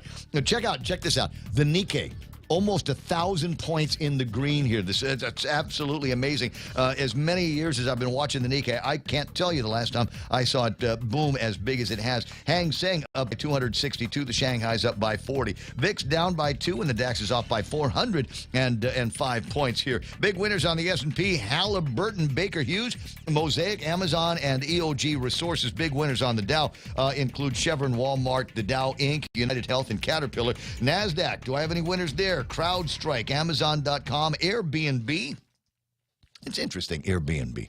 That give people a sense that maybe business is coming back for that particular set of equities here. Marriott International, Hotel Gain, back in the green here. That's nice. T-Mobile, Telecom. Oh, that's right, because we're going to fire up the 5G and turn everybody into robots now that we've got everybody with the COVID-19. No, that was the plan, wasn't it? Oh, wait. We got to get past the Ukraine invasion first before we can do that one. At any rate, 7:18 in the morning. A couple of the other commodities that we look at, obviously, oil 105 now. It was 107 when I got in this morning. It's 105.65, so it's off by $3.05 from where it was yesterday. Tapis, though, still, and that's the stuff that our oil turns into gasoline that we put into cars. All of the cars on Guam, not just the mobiles, not just the Shells, not just even the auto port uses Tapis gas. 133.79. It is the most expensive oil on the planet. Azure, the Azerbaijani, which always look at that. Azerbaijani Light. Azerbaijani Light. It sounds like a beer, doesn't it? It does. Azure Light, try it. that. $118.58. So straddling the mid-peak between the two of them. $2,001 for an ounce of gold. And if you're trading in Bitcoin today, what happened to that? Remember we were talking yesterday. Biden is now talking about putting together a select committee of people to figure out how we can create a digital currency, a digital cyber currency like Bitcoin for the United States dollar. And Bitcoin trading today at 39,590. It went down. It went down. Yeah, I told you that was going to happen. How much further is it going to go? If Joe Biden talking about a digital cyber currency for the United States of America goes the same way everything else Joe Biden has touched, like I said, we ought to see Bitcoin trading about $5 a piece here pretty soon. 7:19 in the morning. Jerry Roberts walking into the studio while he gets prepped. A couple of interesting thoughts here on the Facebook Live and from our Facebook viewers. One of them is this. This Programa in Salapi, all of the people that don't qualify should apply anyway and just flood the system. And I'm going, there's some about the larceny in that particular heart that I'm embracing now. I'm embracing his open defiance here. Wait, you're telling me I'm not going to get any of that money, even though it's just as expensive for me as it is for all of those people? Yeah. There's a federal thing. It's a federal rules and regulations. That's why we can't do any of that stuff. Well, what about all of the extra dough that the government of Guam is sitting on because we shot low on the expenses of the government in this year's fiscal budget? Where's that $79 million? Maybe we can take some of that and even things out between the haves and the have-nots on the Programa in Salapi. Otherwise, I think it's a good idea. So we will flood the airwaves with information on how you can apply. Whether you're eligible or not, as I'm fond of saying, let them disqualify you. 20 after 7 o'clock in the morning. June Marie Owen is there. Hey, former Senator Sambini Young online here says, TGIF, save gas. Walk like an Egyptian. Harvey Egna is there, soon-to-be Senator Harvey Egna. Vivian Castro-Leon is online. Danny Guerrero, soon-to-be Sandra Regis is checking out the program. Ismail online and lots of comments. Russia's nightmare comes true. Germany's military is back. Joe Boy, Nadine Cruz, good morning to Tammy online. That's Post Office Tammy. Colin Kelly, 4020 to fill up from the gas light. Chung Lee online. And a question I've got, just FYI, I got a question. Are there lines already at the auto ports? Are people lining up for gas? Now, that's one of the things that's missing from this particular gas and oil crisis. Back in the early 70s, late 70s, when we hit those peaks, there were lines of cars at the gas stations, and people pulling up virtually empty on fumes as they were doing that. I'm not seeing so much of that these days. So the question that I've got is are there lines today at the auto ports because they know tomorrow gas prices are going to be going up by 50 cents? Anybody? Send me pictures of what you're looking at. 888-255-721 in the morning. And just a little bit of time with the busiest man on Guam, soon-to-be Senator Dr. Tom Shea. Hey, Ray, how are you? I'm okay. I tell you what, I was absolutely delighted when Mana told me the news yesterday that you had picked up a packet. I know that you haven't quite made the decision, but I'd like to give you as strong a push into that direction as I possibly can. You and I have been friends practically since the day that you got here. I think you've delivered practically all of the babies in my house, so I know that you are certainly capable of doing the doctor job, and I think you're good enough at business and sorting out policy. I think you'd make a great addition to the 37th Guam legislature. I try to do it quietly. I try to get the package, and I guess when you pick it up, it's public. So yeah. It's okay. It's America. I think there's no secrets. Yeah, I think there's no secrets. I mean, I as you know, my life is pretty open book. So I think I'm seriously considering it. I think it's important that we have the right legislation and policy in place. Because, over the 25 years since I've been on Guam, we've seen a lot of healthcare improvements, but it's kind of stalled a little bit. So we need to continue to make that push.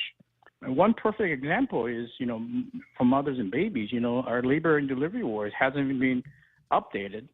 And every year we get about 3,000-4,000 moms and their baby coming through there, preterm, they deliver, or complications, etc. So we need to make sure we update that.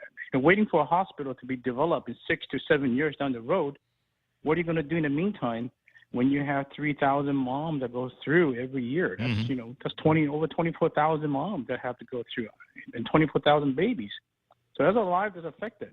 Well, you've got some other skills, but I mean, to talk about medicine improvements that you'd like to see are reruns of conversations that we've been having for a long time. But there are other places where I think you've got some expertise that might be able to prove helpful. We're in the midst of a military buildup here. You have got time in the United States Navy. Of course, I serve. I'm a veteran. In fact, the former Navy SEAL, as a matter of fact. I don't know about that, but I did take it in SEALs when I was in Okinawa, believe it or not. When they sent me to Okinawa to do a couple of tours there in the summertime, I was able to deliver several of the SEALs babies there. So I think it's important that we get along with the veterans on Guam, and I think even healthcare for Guam for veterans needs to improve. Absolutely. But I think it's not just that. I think what we need to do is, everybody is affected by healthcare. It's a central of the entire island. Businesses depend on healthcare. Guam Visitors Bureau depends on healthcare. Our tourism depends on health. Everything centers around healthcare on Guam. We've got to make sure that we make continuous improvements. And I think I have a lot to contribute, a lot of experience in that arena. Well, And given the gaps enough. given the gaps that we're seeing, and what feels like just now, folks talking about closing those gaps at Guam Memorial Hospital certainly is indicative of the fact that we have been living with issues at GMH for an awful long time.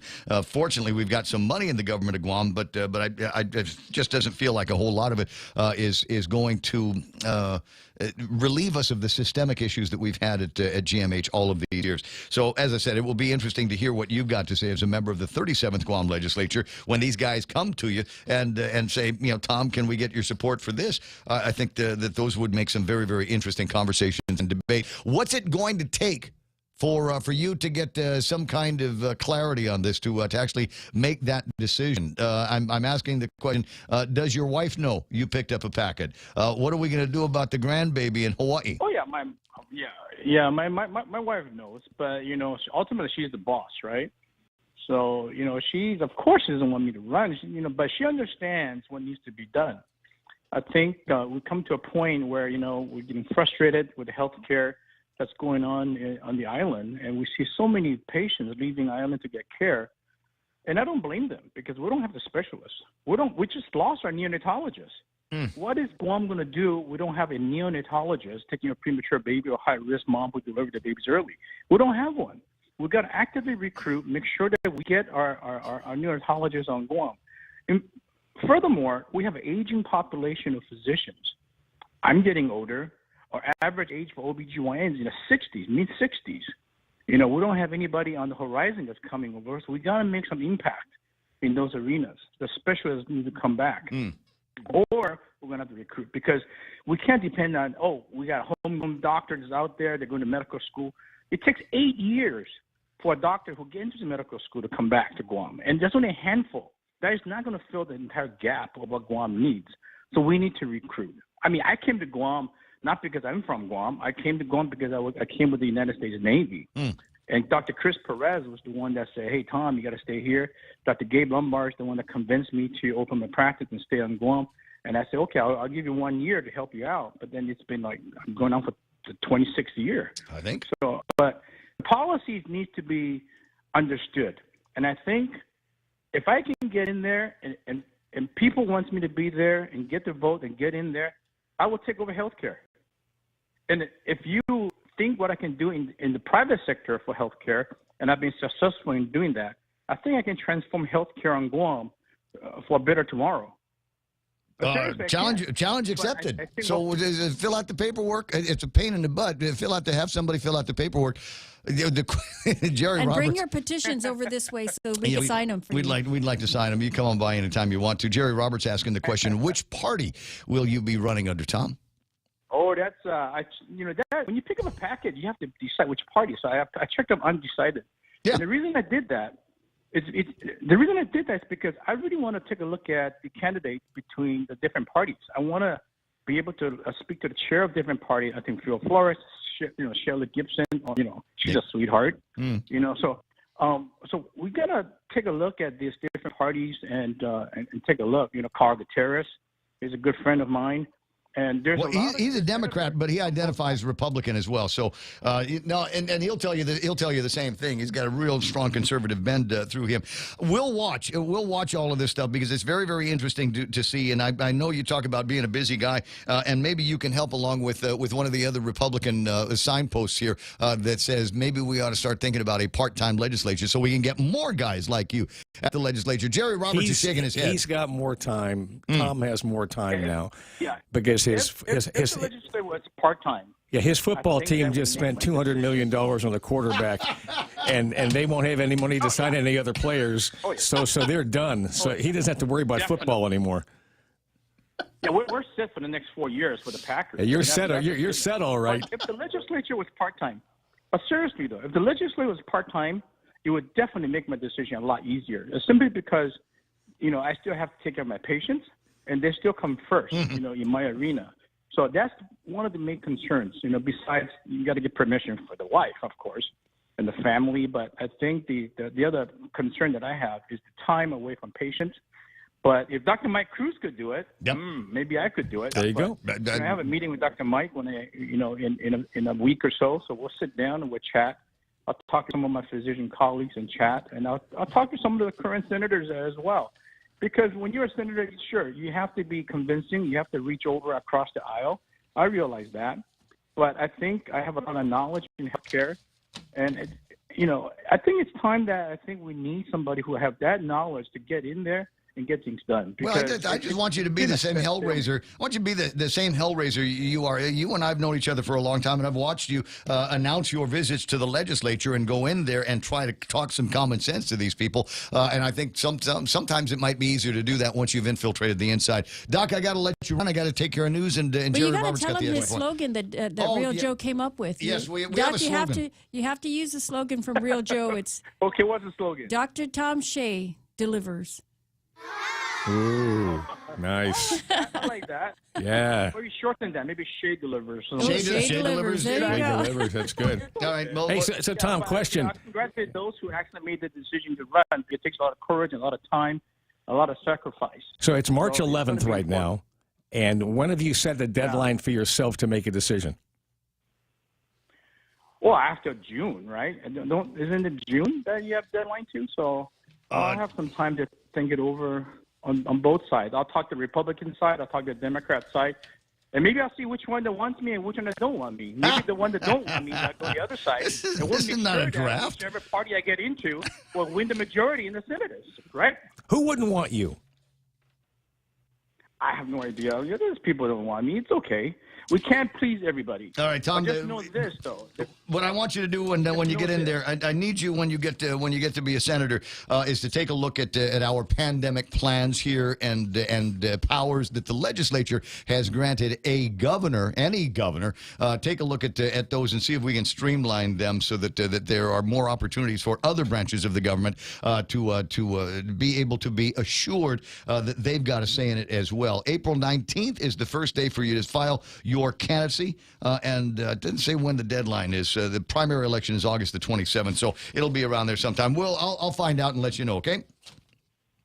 Yeah, no problem. We'll talk again. Yes, we will. Online and offline. 7:32 in the morning, former Senator, soon-to-be Senator Tom Shea on the program. 7:30, and Jerry Roberts is going to sit tight while Mana does the news with the extra point. It is just in time for Lent. It's a Friday in Lent. BK's Big Fish Sandwich, an Impossible Whopper. It's 100% Whopper, 0% beef. That's the way you can have a burger on a Friday in Lent. 7:30 news brought to you by Top End Pest Control. You call Ken and Karen at 487-5657 and Huff Day Realty with Lolita Kamet. Her number is 688-6743. Go take a look at some property this weekend. Principal broker Joe D. Duenas now with news and headlines. Here's Montesilva Tyrant.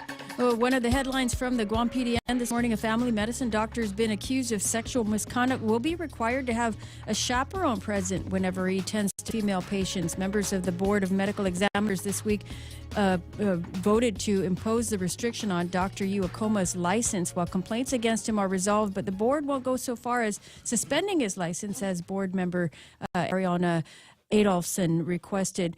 By next week, residents will be able to apply for some financial aid being offered from the administration to help with the rising cost of fuel. The governor in a press conference yesterday announced that applications for Programang Salapi will be available by next week, Tuesday. That's March 15th. This will give $300 to eligible residents. And from the JIC report this morning, there were 2 additional COVID deaths that were reported. This brings us to 337. Also, there were another 123 new cases of COVID identified from tests taken the day before yesterday. Those are your headlines right here on The Point. Interesting. Well, while you're doing that, I was taking a look at YouTube to see what the commentary was. This from Long MD, L-O-N-G-M-D. All right. Did anybody else catch the efficient use of police resources yesterday? A 6 patrol car escort for a funeral procession. 6 police officers or 6 patrol cars to be used for that. I thought they were, for the most part, handing that off to mayors and things like that, because the mayors have lights and sirens on some of their vehicles so that they can help control traffic and relieve the police department from doing those kinds of escorts. Is it possible that, with the state of crime these days, that maybe we ought to have somebody else with lights and sirens doing all of that stuff if we want to maintain a whole lot of visibility in there? 7:34 in the morning. Jerry Roberts has got the extra point now, being brought to you by Guahan Insurance Services and First Hawaiian Bank. It's Friday, Jerry, just so you know. It's got to be a good extra point because it's got to make it all. It's got to be strong enough to carry people through the weekend. And did you say that gasoline's going up by 50 cents a gallon tomorrow? That's why I'm asking. So this is a prediction of yours. Well, no, it's been published already. They publish now what's happening with gasoline, I guess, at the auto ports, and they're telling everybody that the price of gas is going to be over $4 a gallon at the auto ports. Oh, so it may not impact the rest of us. Not for us. Not for us. Okay. We've got what we've got unless they make a change today, because Tapas is at $133.79. So there could be an increase on this side of the fence. But at the auto ports, the price of gas is going up by 50 cents tomorrow. So I'm thinking there are going to be lines today. There's going to be lines today. But Randy points out, back in the day when we were talking about it, there were actual supply issues with gasoline. It's not a question of supply. We've got gas. It's just expensive. I remember those lines in the 70s. Did you ever broadcast from one of them? No, I wasn't in it at that time. That was 74. Okay. So we didn't have it now. Jerry Roberts has got this morning. But I was in the line. There's no question about that. Major League Baseball. You want to give the sponsor? Artie? Did you? Yep. Major League Baseball is embroiled in a long work stoppage, with the team owners doing a lockdown on the players and the sport while both sides negotiate a new labor agreement. Now, there's no telling when we'll see the start to the new season, but we can pitch a series of great quotes about the game, and that's next on The Extra Point. When's the last time you looked at your homeowner's insurance? A homeowner's policy protects much more than just your house. It also protects you against claims from someone being hurt on your property. If a visitor is injured at your place, how much are you covered for? The smart thing to do is get the answer today. That's the Insurance Extra Point. Get out there and make something good happen today by calling Guahan Insurance Services at 475-1162 or visit us at the Camacho Landmark Center in Tamuning. Raise your glasses for a toast, because First Hawaiian Bank now turns your meals into a reason to celebrate. Every dollar you spend on dining purchases, including fast food, earns you up to 3 times United miles. Simply use your First Hawaiian Bank United credit card and start reaping the most rewarding credit card experience on island. Terms and restrictions apply. Don't have a First Hawaiian Bank credit card? Visit any branch or FHB.com to apply today. With First Hawaiian Bank, it all starts with yes. There's no baseball right now, but we can give you some memorable quotes about the game. Number 1, baseball is 90% mental, and the other half is physical. Yogi Berra, New York Yankees catcher. Number 2, there are 3 things you can do in a baseball game. You can win, or you can lose, or it can rain. Casey Stengel, manager of both the Yankees and the Mets. Number 3, baseball is like church. Many attend, few understand. That's a coach and manager of the Giants and the Dodgers and the Cubs, Leo DeRocher. Number 4, in playing ball and in life, a person occasionally gets the opportunity to do something great. When that time comes, only 2 things matter: being prepared to seize the moment and having the courage to take your best swing. Best home run hitter of all time, Hank Aaron, Milwaukee and Atlanta Braves. Number 5, nobody wanted me. Scouts told me to go to school, to forget baseball. Coaches said, you're never going to make it. I appreciated the honesty, because I think when someone tells you something you may not like, you can use that as fuel for motivation. Catcher for the Mets and Dodgers, Mike Piazza. Number 6, work like you don't need the money. Love like you've never been hurt. Dance like nobody's watching. Satchel Paige, star of the Negro Leagues. He also got into the major leagues at a later age with the St. Louis Browns and the Cleveland Indians. Number 7, no matter how good you are, you're going to lose 1/3 of your games. No matter how bad you are, you're going to win 1/3 of your games. It's the other third that makes the difference. Tommy Lasorda, Dodgers manager. Baseball can teach life lessons too. Number 8, there may be people that have more talent than you, but there is no excuse for anyone to work harder than you do. a great lesson on how to compete from Yankee shortstop Derek Jeter. Number 9, if you're not practicing, somebody else is somewhere, and he'll be ready to take your job. Brooks Robinson, third baseman extraordinaire for the Baltimore Orioles. Now, 4 brief quotes from Yankees legend Babe Ruth talking about life lessons. Number 10, every strike brings me closer to the next home run. Just stay with what you're doing, even though the road is challenging. Number 11, never allow the fear of striking out to keep you from playing the game. You see, fear of failure stops too many people in their tracks. Ruth just kept swinging the bat. 714 of those swings left the park. Number 12, yesterday's home runs don't win today's games. Now, what this means is we don't want to rest upon our reputation. Nothing we've done up to now will guarantee success tomorrow. We'll still have to show up and deliver results. And number 13, it's hard to beat a person who never gives up.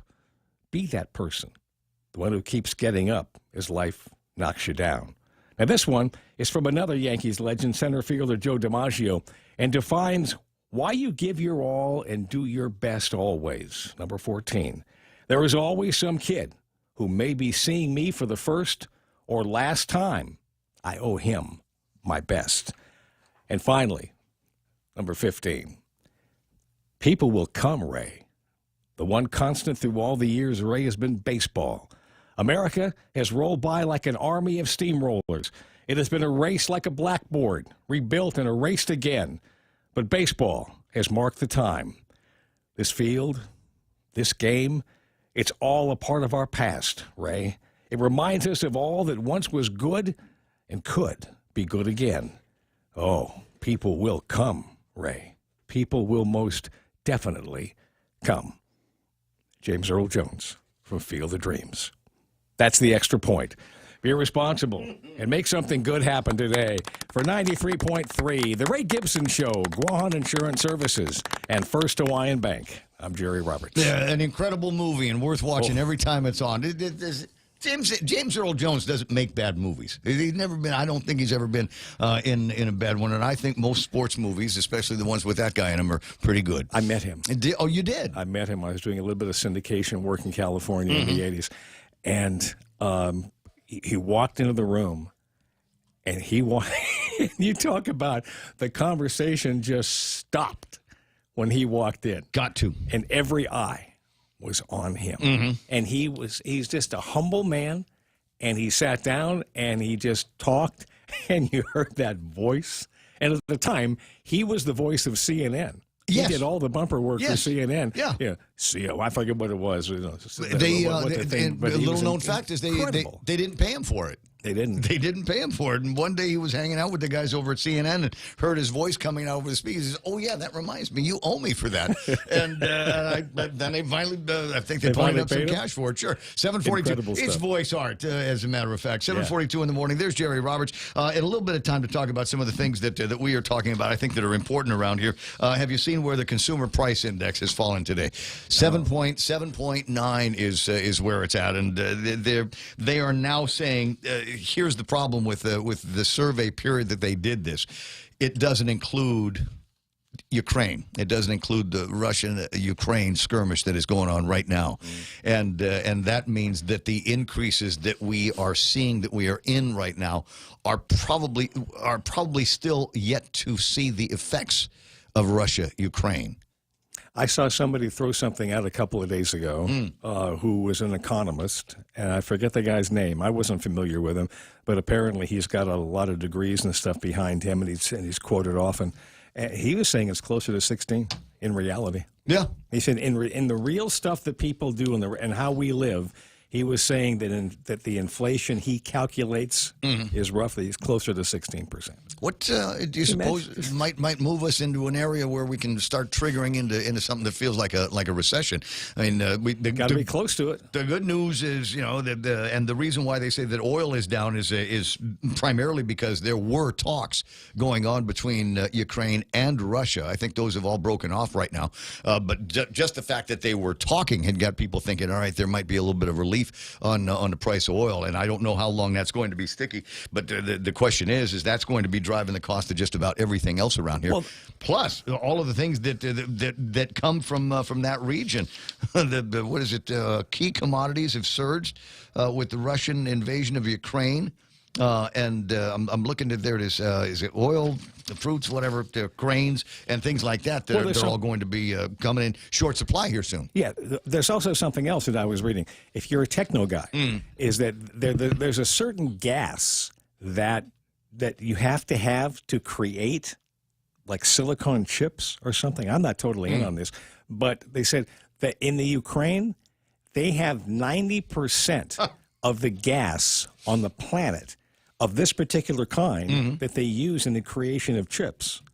So if you want to look at the reasons why Russia wants to be in there, Ukraine is just totally rich in a lot of things, but it's really strange. But this little gas thing here will drive all the chips. What if Putin had control of all the microchips in the world? Well, he's got control of the microchips. The Chinese are going to be, if you're reading all the same stuff I'm reading, the Chinese are going to be in control of all of the lithium in the world, and we need lithium to make the batteries that are going to be making these green cars that Joe Biden wants to sell me.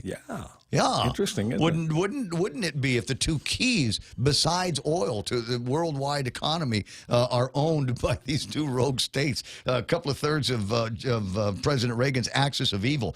Going to be an amazing weekend. Try to get to as much of the truth and as much of the news as you can. We'll talk about it again on Monday morning. That's Jerry Robertson, today's Extra Point. I love Quotes Friday, and I'm glad that we got some baseball ones in there. It's 7:45. We'll be right back. Just in time for Lent, it's our delicious BK Big Fish Sandwich. 100% white Alaskan pollock, breaded with crispy panko, topped with sweet tartar sauce, tangy pickles on top of a warm toasted brioche bun. Also available, our Impossible Whopper, 100% Whopper, 0% beef. Enjoy your Lenten season with French fries and a refreshing brewed sweet or unsweetened tea. We're ready to serve you this Lenten season. Now available at BK Hagutnya, Tumon Bay, Micronesia Mall, and at the airport. BK your way. Family Finance has been serving the people of Guam since 1959, and they will continue to be there for you in the years to come. Get a personal loan for that summer vacation or to pay off those long overdue bills. Family Finance has got you covered. Apply for a personal loan from $1,000 up to $3,900 by calling Family Finance in Hagutnya, now at the old Nanbo Insurance Building at 475-4545, Upper Tumon 647-5626, or in Dededo 633-4473. Family Finance, here to serve you. 746 on the radio station. Let me see what we got here for you. Somebody's going to say you should identify the radio station each time you open the microphone, Mr. Gibson. What are you, new in this game? 747 on the Ray Gibson Show on 93.3. The Point, the music in the background means let's find out what's happening in traffic. I don't pay somebody with the price of gasoline. I'm glad I ain't paying anybody to go drive around and get stuck in traffic. We're looking at some traffic in Big Navy in Sumai, as usual, as everybody with base access is saying. What'd you say? The price of gas going up at the auto port tomorrow? Better get some today. Looking at traffic northbound of Marine Corps Drive, not a whole lot happening till you get into the downtown Hagutnya area. What's that? Around Sinahanya, Ordot, Pago area, traffic moving a little bit slow through there as well. Would you look at the Doggin out traffic, etc., on Route 8 in Mongmongtotomaiti, in that area there? You are going to see some traffic. Car line over at Harvest as well. But as you get closer and closer to the intersection of 8, 10, and 16, you'll see traffic in both directions slowing down. Traffic on 10, slow at that intersection. 10 and 15, also running fairly busy. Up into Data-Dewey, let me get to where that mess is. Oh, it's not as bad as usual, unless you are on Route 3 trying to get out. It looks like it's snarled from around Ukadu all the way to the intersection, so expect some delays through there. Not a whole lot happening up at Anderson Air Force Base here this morning. It's 7:48. There's your right now traffic. This is The Point. Half a day, this is Josh here at APL. Our expertise and extensive network can help you grow your business and reach out to more global markets. As a responsible carrier, APL is also committed to a sustainable future, whether it's protecting the environment or investing our efforts in giving back to the community. Our dedicated teams in Guam, Saipan, and on U.S. mainland are here to support you. Call 588-4651 or visit www.apo.com. Come try Guam's original Chamorro restaurant with Pica's best 5 years running. Mezcla Chamorro Fusion Bistro. Experience Chef Peter's candied salmon over scallion coconut rice, octopus tenactac, Chamorro platter, and their award-winning gourmet hamburgers. Or if you're looking for something healthy, try their keto-friendly menu. Come and enjoy Mezcla's half-a-day service at their Hagåtña and Grand Plaza Tumon location. Call their Hagåtña location at 479-2652 for reservations.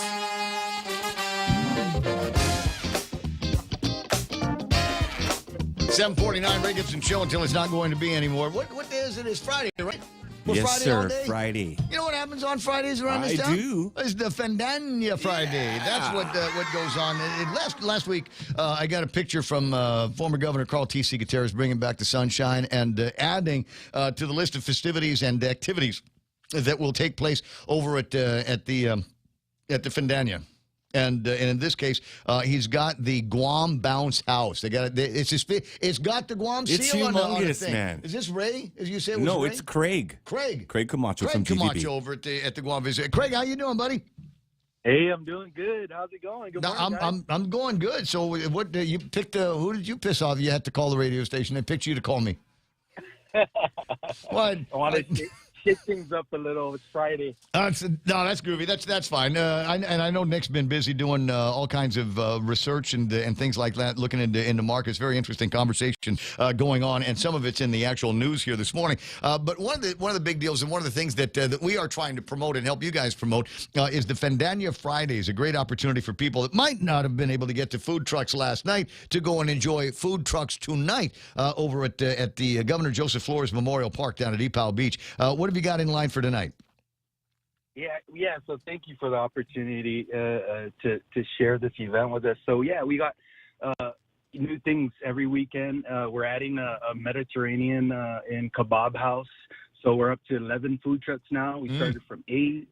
We'll also be featuring FB Leon Guerrero's combo band.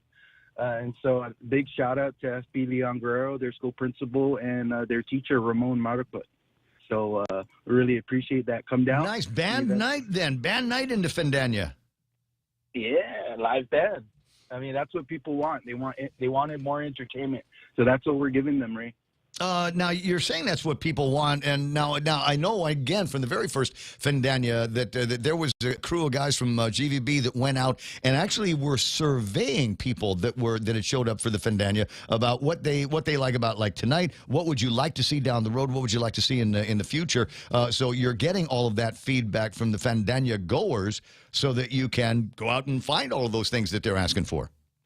Yeah, huge shout out to our research team, especially, we have some interns on the ground working for us. So they're getting quality experience out there surveying and getting input from the community. And that's exactly what we're doing.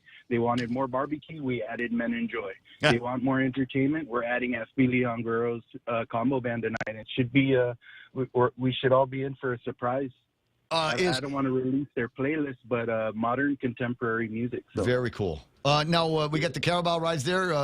Captain Guam's going to be down there with the Carabaos. You know it, as usual. This is going to be good. Fun starts about 5 o'clock in the afternoon. So swing by there. Great place to get some sunset. And now I'm not going to say that no coolers allowed, but when I was down there, I brought my cooler. So you can bring your favorite beverages, or you might be able to buy some other soft drinks and some other concoctions from the vendors down there, and then go catch the sunset. Let the kids go play in the park. It really is a fantastic deal. A lot of security when you're down there as well, so you're safe like you're in God's pocket. Most definitely.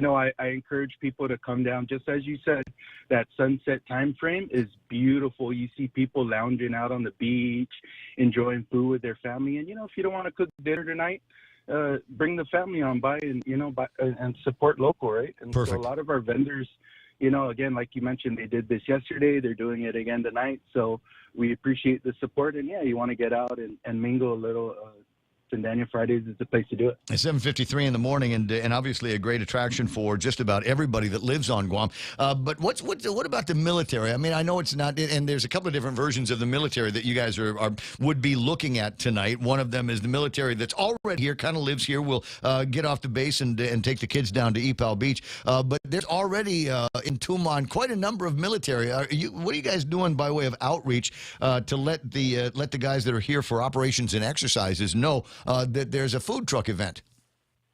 Well, we have a strong relationship with, a lot of our members along the beach side in Tumon, of course. So we send out a membership blast to all our hotel properties and let them know, hey, all your patrons, military, visiting, even local residents that are on their staycations, hey, come by, walk on down to EPAL and check it out. And so, yeah, like as you mentioned, there's plenty of security and a lot of food. And plenty of food. Craig, I appreciate your time. Tell the Gov that we'll be reaching out before too much longer, or maybe him or Jerry, to talk about some of the things that are in the newspaper. It's kind of interesting talking about how the arrivals continue to be low, not meeting our expectations, and changes to the marketing stance that the Guam Visitors Bureau needs to take in the waning days of COVID-19, in light of the fact that some of our destination competitors in the Pacific, i.e. Hawaii, are also making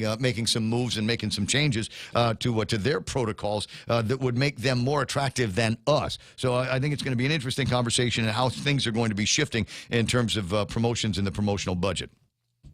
Most definitely, Ray. And if this is any proof that we're slowly migrating towards a bit of normalcy, events will definitely prove that point.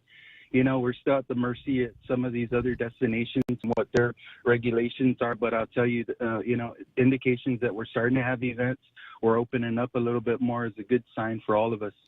Most deaf. It's 7:55 in the morning. Craig, you have a fantastic morning, and I'll see you. You too. All right, as that you have a great 888-825-5888-TALK. 7:55 in the morning. What are you thinking about there, Real Joe? Pondering? Yeah, what an event that is, man. Well, it's growing. But he makes a good point about the staycation people, and there are a bunch of people that are doing staycation. Most of the lights on in the hotel, one of two kinds of people in there. So military guys and girls that are here for some of these operations that we're able to get some I don't want to call it liberty time, but off base time. Right on. Good for you. I see you on the beach. See everybody having a good time. You and your seltzers and all the noise that you're making down there. I think that's fantastic. And then the other part is people that are going to be on staycation. The weekend's coming up. Had a 3-day weekend last week. Maybe it was difficult to get a room, but this weekend going to be easy to get a room. While I'm thinking about it, I want to do a shout to Shige and the guys over at PHR. So I might have told you last year, around July or something like that, somebody turned me on to some cool PHR benefits. So I signed up, gave them the money and became a PHR club member. And I never got to use it. You know what happened right after that? COVID? No, well, COVID, we were already in COVID. But what happened right after that was the governor came out with that mandate that said that unvaccinated people couldn't go to bars and restaurants, which is what the PHR thing is all about. Swimming pool. I got 4 passes to go to the swimming pool, but one of the requirements was I had to be vaccinated in order to get in there. So I called the guys over at PHR and I said, hey, I'd really, is there a way that we can pause this account and put it back into play once these if and when the restrictions go away? And Shige said, got it. No worries, bro. No worries. And so my card was put on hold. I got a note from him the other day that said, okay, well, obviously the restrictions have changed, so we're reactivating your card, and we're also going to extend it by 6 months. We'll extend the expiration by another 6 months to give me a chance to do everything that I get on the card. So I just want to say thanks very much. It really is a super value. Although I have to admit, and I'm ashamed to ask for any more courtesies, is I got the wrong package. I got the one that has instead of 3 nights in a hotel, it's 2 nights in a hotel, but 4 golfs. Oh, wow. What does Daddy Ray not do? Golf. I don't golf. I'm not a golfer.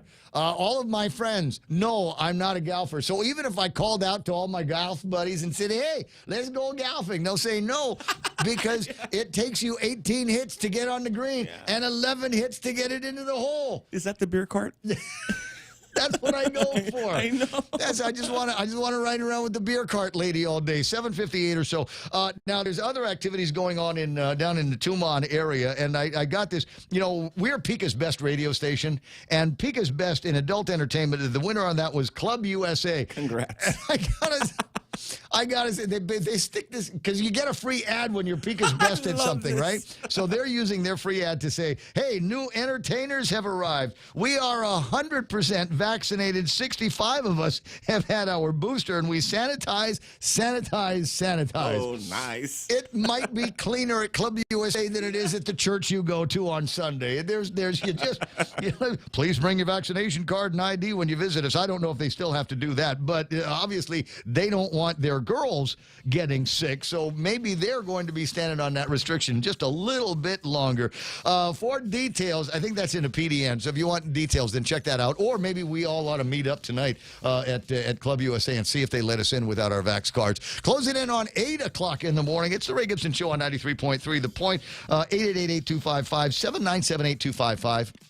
Is the meme machine. If you've got some stuff that you just think is just laugh out loud hilarious in the first second of viewing, then by all means send it to me. If you got some videos and if you got some entertaining audio, send it out in our direction as well. Stand by now. Fox News Live is coming up on the point. KUSG got ya.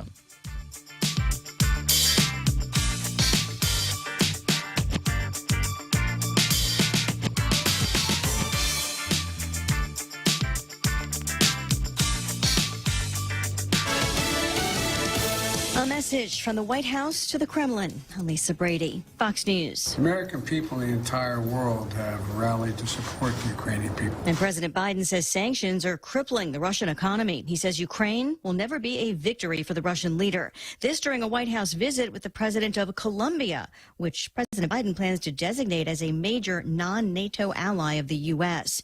Ukraine's president is urging Russian soldiers to leave after reports on social media that some were telling family members they had no idea they were going to invade another country. And President Zelensky in his latest address really seems to be working on the psychological angle, using morale as a weapon. You look at some of his messages. Do not believe your commanders when they tell you you still have a chance in Ukraine. Nothing is waiting for you here except for captivity, except for death. Fox's Mike Tobin in Lviv. A new warning from U.S. officials that recent North Korean missile launches were test firings of a powerful new long-range intercontinental ballistic missile, and that a full-range test could follow.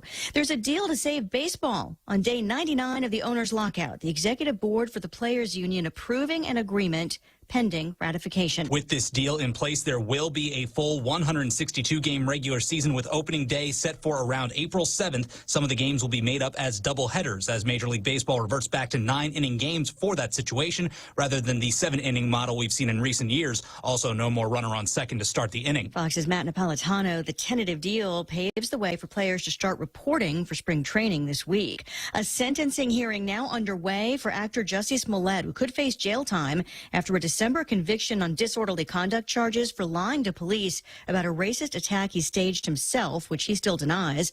The judge just denying a defense motion to dismiss the conviction. America is listening to Fox News.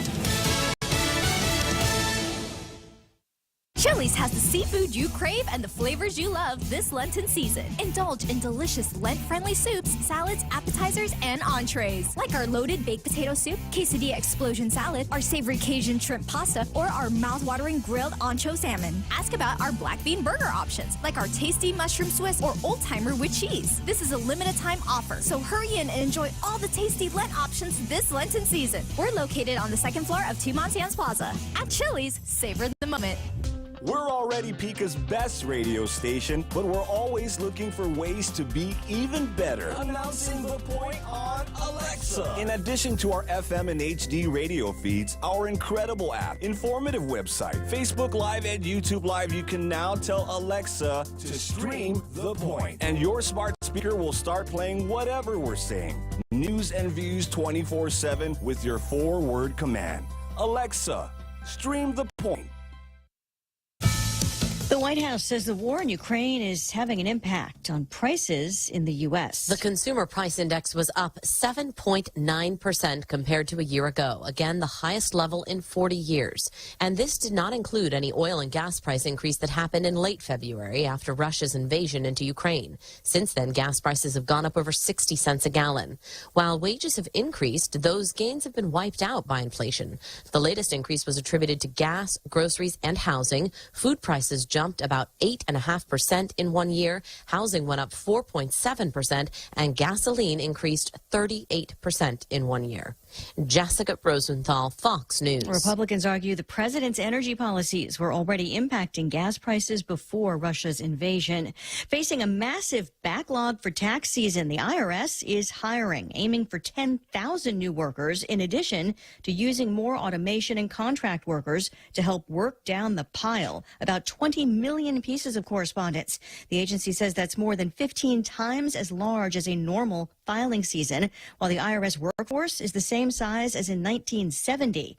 A spending plan passed by the House yesterday includes the largest funding increase in 2 decades for the IRS.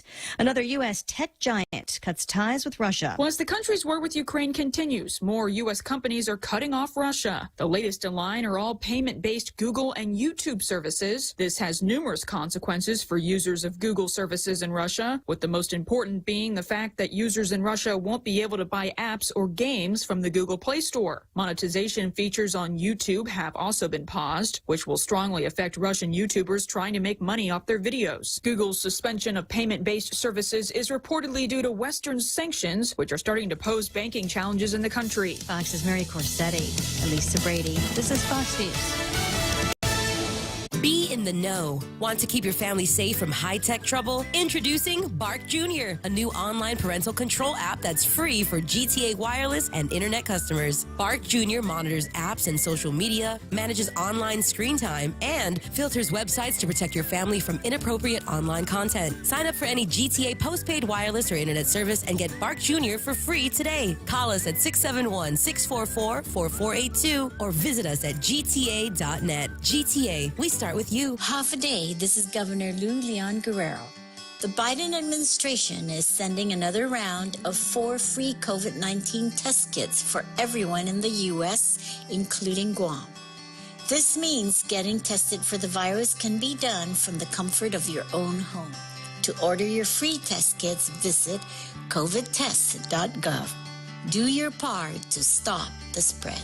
This ad is paid for with government funds by the Office of the Government of Guam. When one of my family members needs to be seen by a medical provider for an illness or injury that's not life-threatening but still requires immediate medical care, I go to the FHP Health Center Urgent Care. With convenient hours, no appointment needed, and medical providers I trust, I know my loved ones are receiving quality medical care. I trust the FHP Health Center Urgent Care. You can too. For more information, go to www.fhpguam.com. FHP Health Center, the island's only truly dedicated urgent care. Your local news is brought to you by Nambo Insurance. Skip the line, pay online. It's fast, it's easy, and it's secure. Visit Nambo.com for more information.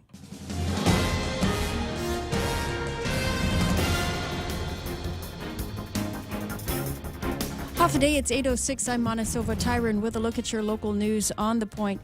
From the Guam PDN, a family medicine doctor who's been accused of sexual misconduct will be required to have a chaperone present whenever he attends to a female patient. Members of the Guam Board of Medical Examiners moved this week to impose the restrictions on Dr. Akoma's license, while complaints against him are resolved. But the board won't go as far as suspending Akoma's license just yet.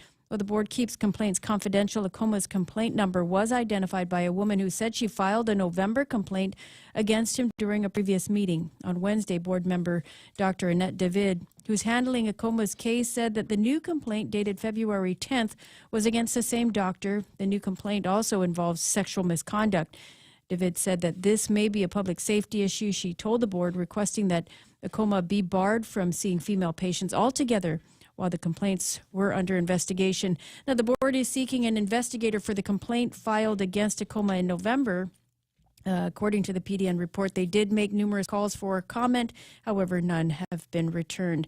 Meanwhile, a number of new COVID cases have been reported, and hospitalization and deaths in Guam continue to drop. But according to Public Health, Guam is still considered high risk with a 7-day average of about 644 cases per 100,000 population.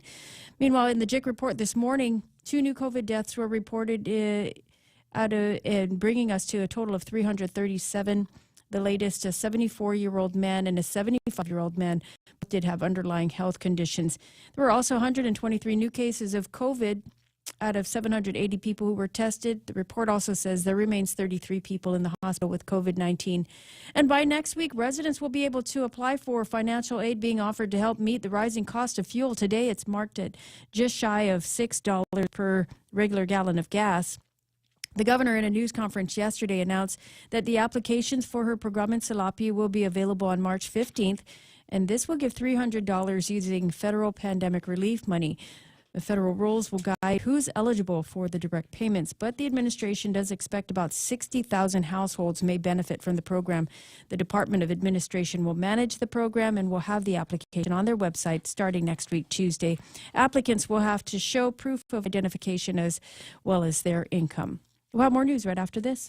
Go green, go hybrid. Go to Nanbo Insurance, and your next power bill is on us. Insure your hybrid car at Nanbo and get up to $350 towards your next power bill. That's instant savings for keeping our island clean and green. Nanbo has been providing Guam with over 50 years of reliable and affordable auto insurance. At Nanbo, it pays to go green. Terms and conditions apply. Visit nanbo.com or call 477-9754 for details. The administration is working toward getting more uniformed officers on Guam streets, and while they've not confirmed reports that they're looking to recall retired officers, they do confirm that they've met with different departments to explore different ways to increase police visibility. They also met with at least a dozen retired GPD officers earlier this week. It was being circulated yesterday throughout social media that the administration was looking to entice retired officers to come back for a year with a potential $10,000 sign-up bonus.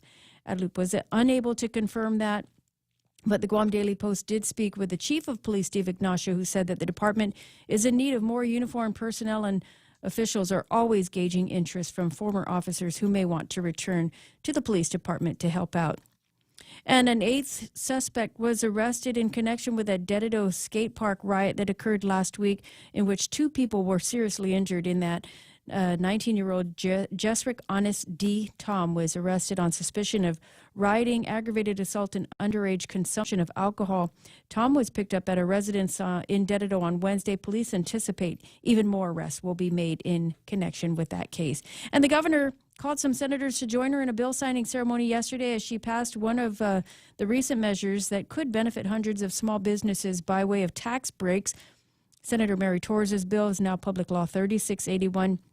It increases the threshold for small businesses to benefit from the BPT break. Businesses that fall within the set criteria will pay only 3% BPT as opposed to the full 5%. The law won't go into effect until July, but when it does, it will be retroactive to January 1st. Another bill that was passed into law is one that allows GPA to refinance some of their bonds. And those are your top stories here on The Point. Here's Ray with your weather. 8:11 in the morning. I'll get around to talking about the weather here in just a couple of minutes. In the meantime, I haven't done celebrity birthdays yet because I realized I had not printed out the celebrity birthday list over the weekend. Let me just toss a couple of these out to you real quick. Sam Donaldson, TV journalist, 88 years old. Niedermeyer in Animal House. Mark Metcalf is 76 years old.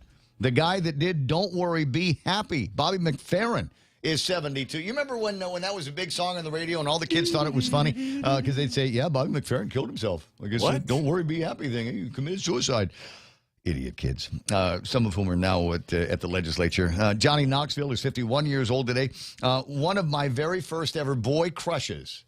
Sorry, that sounds right. When I was a little boy, I was crushing on her. Oh. That's what I meant to say. Not Matt Dillon. No. Okay. No. Just checking. She played 99 on Get Smart. Oh, yes. Barbara Feldon 99 is 89 today. Wow. She's still alive, and I'll She bet was she still beautiful. looks absolutely fantastic. Liza Minnelli is 76. Mitt Romney, real name Mittens Romney, is 75 years old. Singer James Taylor is 74 years old.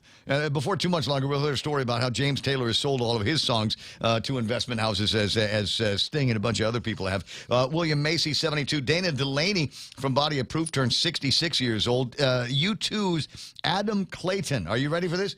He's 62 years old. Rocker, 62 years old. Actually, 62 is that's young for rockers these days. Might be a couple other people that have got birthdays that, but I don't recognize anybody's name. They're all next gen. The guys over at Star 101 will know who I'm talking about, but I don't.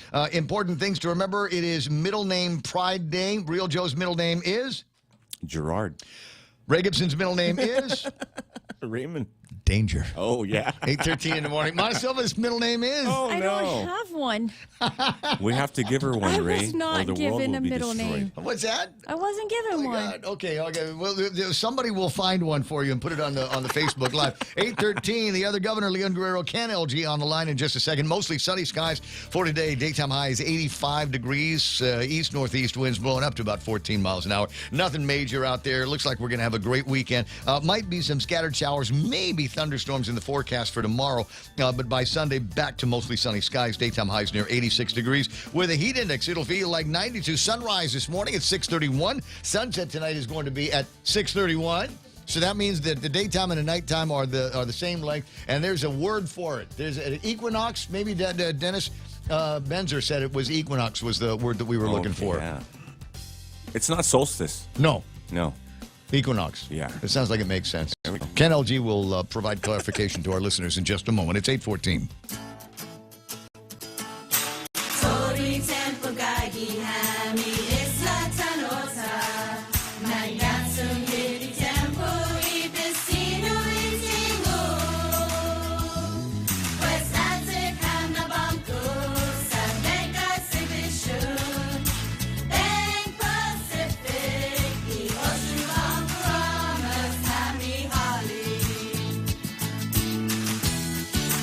Knowledge is power. In just 60 seconds, the Evil 360 provides you a unique experience and a detailed report of your body composition for you to take action to improve your health. The Evil 360, turning information into inspiration to live a balanced lifestyle.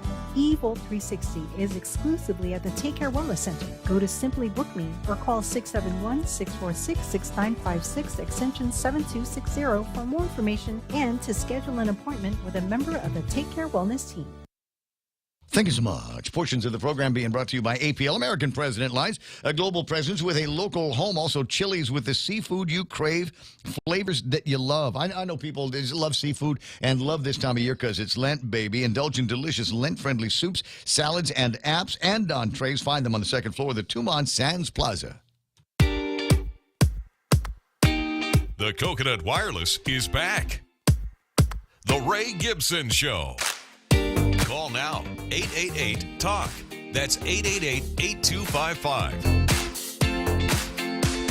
Studio time, 8:16. Ray Gibson Show until it's not going to be anymore. It's Friday, no frowny face. Get a shirt in the closet. This one actually isn't it. It's pink, and some people would say, well, I guess that counts. Not really. I like wearing pink. I think there's something about the color. I like the way it kind of makes my tan pop. And, of course, it's a polo shirt. And on polo shirts, you have to wear the collar up. I know I look like a middle-aged Japanese guy, but it's my way. Don't judge. Where's your man purse? I don't talk. It's called a... Called a Merce. Yes, a Merce. Well, actually, I tell you, it's a holster. It's a holster. There's a very good possibility there might be a pistola inside. So it's a holster, not a purse. At any rate, lots to talk about here this morning. And we think about what's going on in the hospitality industry and restaurants. Frankly, I'm kind of glad we weren't able to get a hold of her last week. Mary Rhodes, terribly busy, busier than Tom Shea these days. And I got a limited amount of time to talk to her, so I'm going to bring her into the program now. Good morning, Mary. How you doing? Hoppity, good morning. Good morning. You know, you went from members-only jackets to pink tank tops and Merces. Well, you know, it happens. It's transition. Everything's an evolution in my life. You've known me for a long time. 8:17, and I got to tell you, I was thinking about you the other day. I was going through some pictures from a couple of years ago, and it was about March 8th, maybe the 9th, that the Guam Hotel and Restaurant Association had what I believe to be was the very last gala before COVID-19 shut everything down. Do you remember that night? That's correct. It was exactly 1 week before the shutdown, the pandemic hit. What a thing. And I don't know that we truly appreciated what we had in front of us, that it would be 2 years plus before we would gala again. Yep, and actually this year is GHRA's 50th anniversary. Oh, we got to do something. Yes. Come on. We got to do something. I don't know. I'm not crazy about the way they're doing Red Ball, where it's over at the Hyatt for 3 different nights and things like that. I think that's the fun of doing galas, is getting everybody together in one room. We're all fancy, and you come up with the best themes of all time. That's got to be the worst part of this, is I'm sure that you've got these cool GHRA gala themes that are rolling around in your head, and you can't do any of them. Yeah, well, no, there's ways to do them, and it'll be fun. That year we had Studio 54, and so we do, transform ballrooms or whatever outlets we do have.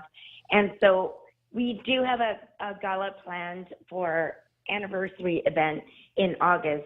And so we hope that social gatherings and all of the restrictions will be lifted by then. Well, primary elections in August too, so yeah, primary elections in August too. I think there might be some political incentive aside from some of the science stuff they're looking at to get things back to normalcy as much as possible. In the meantime, one of the restrictions that was lifted just a couple of weeks ago was the restriction that prevented me as an unvaccinated taxpayer from going into bars, restaurants, gyms, and things like that. I know it's still fairly early, but are you looking at preliminary numbers over at in the restaurant game here today? It just seems to me that some of the restaurants that I'm going to are busier because they can have more customers with different vaccine situations in the stores. Are you seeing that as well? Oh yeah, that's absolutely correct. There were only 3 things that were impacted. All of the requirements that are in the public health guidelines for health and safety protocols for all covered establishments remain in place, such as social distancing, just sanitizing and all the protocols that go in place. The only 3 things that were removed were the sign-in logs, contact tracing logs, the separation of vax and unvaccinated. It's open to everybody, and the number for social gatherings for indoor. We have been at outdoor gatherings, outdoor dining at 100 for some time now. So 100 now is allowed for indoor. Well, I'm delighted that those changes were made and is going to have an impact on my number 1 social life, and number 2 the amount of money that I'll be spending. It's now feels more inviting to be able to go and eat in different restaurants that I couldn't eat at before because they didn't have an outside. But I got shouts to the ones that did do an outside, and in fact in one case an outfit like Stax who said, well, if we're gonna discriminate against one kind of customer, we're not letting anybody eat inside. And I applaud them for that policy. I'm sure that there were some sacrifices that they and other businesses like them made. But I'm glad that we're seeing an increase, and I'm glad that's going to make it a little bit easier for some of these restaurants to be able to survive the coming months until the tourists start coming back. And you guys working hand in hand with GVB, what are your thoughts about the hotel industry and how they might be roaring back here soon? You got any projections on any of that, or are you just kind of observing things the same way that they are? Oh, no, we've had the recovery task force meetings with GVB as of late. And so there are a couple of movements taking place within Asia that are extremely significant to the reopening of tourism. So Japan made 2 key announcements the last 2 months where they have changed quarantine protocols on not just their residents, where there isn't a quarantine anymore, but also foreign nationals, right? So they've really eased up on restrictions in Japan. And then Korea, the elections are taking place this week. And so with that, we expect that restrictions will be reconsidered with the new administration. And so we expect probably some announcements from Korea soon. And so with both Korea and Japan changing restrictions, airlines will start to start scheduling things that are not domestic flights anymore. Right. They will start looking at international. And so, I'm looking forward to the next GDB meeting when we can hear what the agents and airlines are saying with regard to reporting out when they can start adding Guam to the schedule. Right now for Japan, they didn't have anything scheduled as of today, like through June. And so we hope that will be, we can start seeing things scheduled June, July. And, it helps that our counterpart, like in Hawaii, they've lifted restrictions completely, right? So airlines will start considering international travel into the U.S. Once restrictions are lifted in our areas as well. So a couple of things are taking place more around our region. And so we hope that Guam will also start kind of following that lead and start also easing up further on restrictions. But I know that, the key is looking at hospitalizations and total infections and things like that. So GHRA, we talk regularly with public health. And so we do have a meeting today, not just on reopening guidelines, but also on just other things that we need to discuss with regards to regulatory agencies and just any compliance and certifications and things like that. So we do have a meeting today with public health, and because we've had all of our committee meetings, we've reinstated all of our membership meetings and committee meetings and GM meetings just the last 2 weeks. So that's why my voice is a bit, hoarse. Is we've been doing tons of outreach and had tons of meetings the last 2 weeks with all of our stakeholders so that we can kind of get things going and really move away from pandemic and start really talking about what do the businesses need and what can we do with our partnerships with government to start getting businesses to either reopen and rehire more and start really getting training and certifications happening. Right. Yeah, bigger signs. I passed by Tony Roma's across from PIC yesterday, and I saw a huge sign on the front that says "We're open" in huge letters, advertising to the world that hey, it might look like everything on the street is closed, but we're actually open. And I think that's going to be another one, is trying to get these guys confident enough in what we're seeing. I think there's a certain amount of certainty that people would like to see before they make decisions on what they're going to be doing. And for heaven's sakes,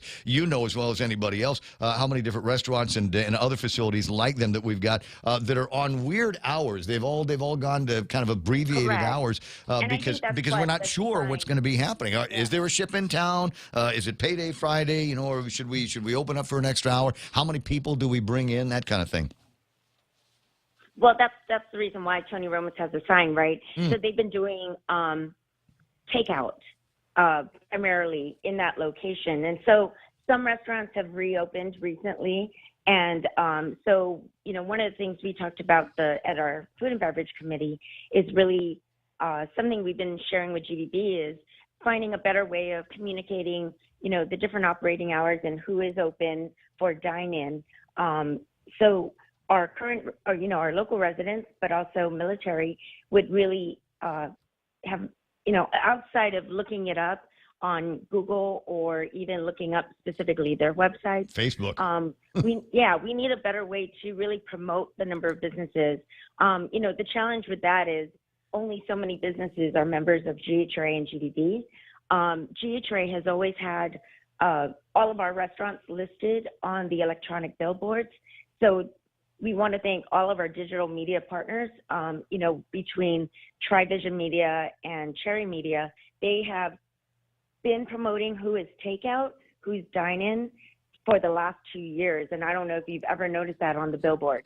But I'll look for it now. I would also suggest throwing some money at radio advertising. A lot of people listen to the radio. No, well, see, they donate it. And so they donate it. Yeah, GHRA has always worked out trade or donations, right?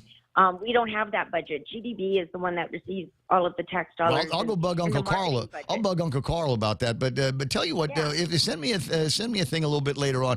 Many of your businesses, your clients, and your partners are our partners as well. So I think I would be very, very happy to have a conversation where we can promote the industries in general through GHRA by letting people know who's open, what the hours are, and all of that. If I can do that without taking off all of my paying customers, then I think we've got a winning combination. 827, and the subject of when things might begin to start rolling again with inbound passengers from all of our source markets. Are we ready for all of that? There's a number of hotels, you know which ones they are off the top of your head, that are undergoing some kind of refurbishment of their facilities. I know that there are some new marble bathroom accoutrements that the Hyatt is putting in place over where VIP Restaurant is. That hotel has been undergoing renovations as well. And of course, we're all just excited about the what is it? What's Shelley's hotel? The W? Crown. Crown. I'm thinking it's got a big W in it, but the Crown is going to be opening up soon under new management, and they've got some renovations that are going to be happening. Are we ready for the new round of travelers we got coming in? So it's really twofold. GDB is focusing on destination management, and so there are a lot of things we have to really clean up and repair, like with Parks and Recs and trash in all the other areas. And we are working with them on identifying key areas that needs to have complete cleanups or sprucing up of areas to make them safe. I know that they've been focusing even on lights and all the contracts that they oversee. So the island itself, I know that they continue to address those issues. But as far as lodging accommodation, we've been ready. We've never been closed. So there are some things that have taken place the last year, and that is the program where hotels are incentivized to renovate. And there is a 5-year extension on that QC program where if you make renovations or improvements, right, they can qualify with GITA on certain things. And sometimes they don't qualify, but they still have to make improvements.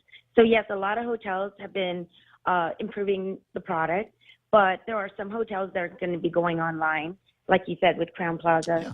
But also I've heard some other hotels are going to be reopening. And so a lot of them are just waiting, for tourism to come back, because some of them don't have the military contracts. But we do have 16 hotels that have military contracts, and we're able to operate and sustain themselves during the pandemic with the increase in business. I'm glad that there's. It sounds like there's some people are looking forward here, looking at that brighter and brighter everyday light at the end of this terrible tunnel that we've been in for a while. One other subject unrelated to COVID-19.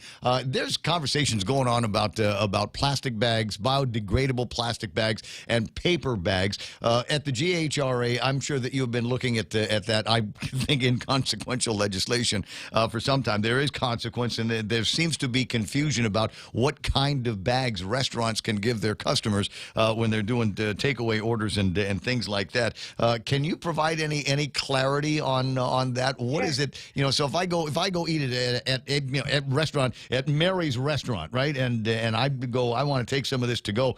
Can you give that to me in a plastic bag? Do I have to carry everything out with my hands?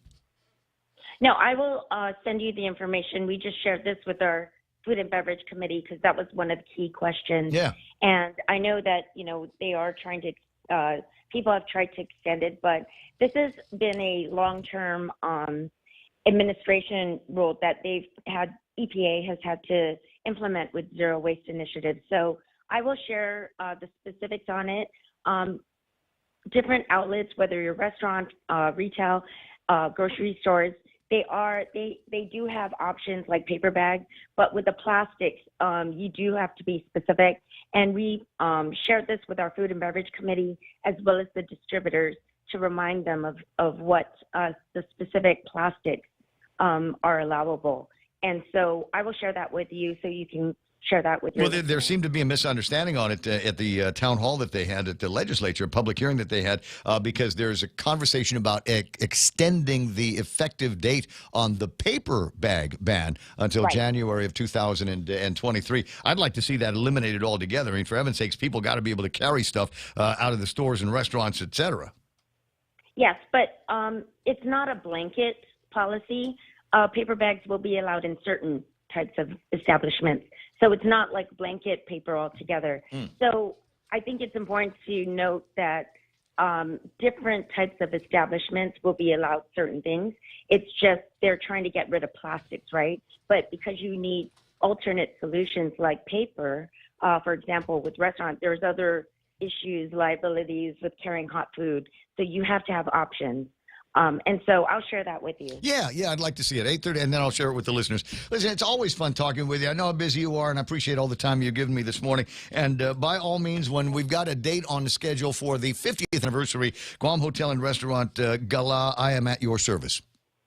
Yes, it is the weekend of August 27th, which is actually our 50th anniversary. Our RFP is out there, as well as our other events. Our board actually approved events for this year. We've been working with government the last 2 years really on specifically pandemic projects.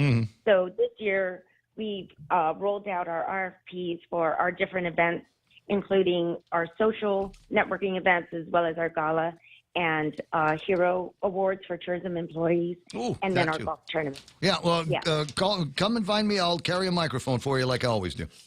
Great. All right. Thank you so much, Ray. Thanks, Mana. No problem. Enjoy. Between now and August the 27th, I should be able to lose that 20 pounds, right?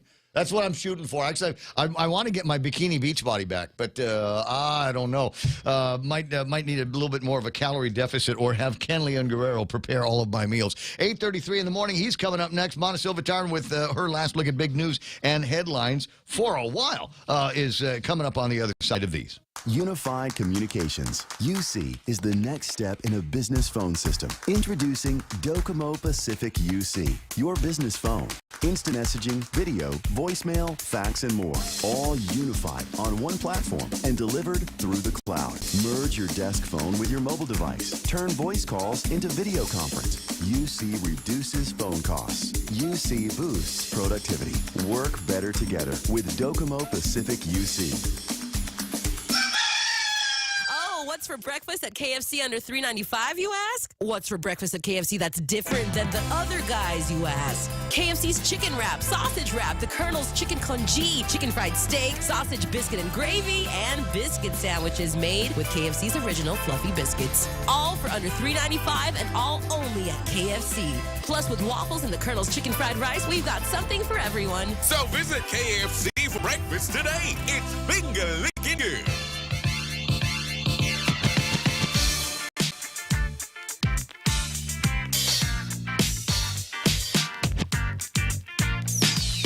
Yeah, Collins says, Dr. Shea, I'll vote for you if you bump me up on your waiting list. He's that busy. He's got that much going on.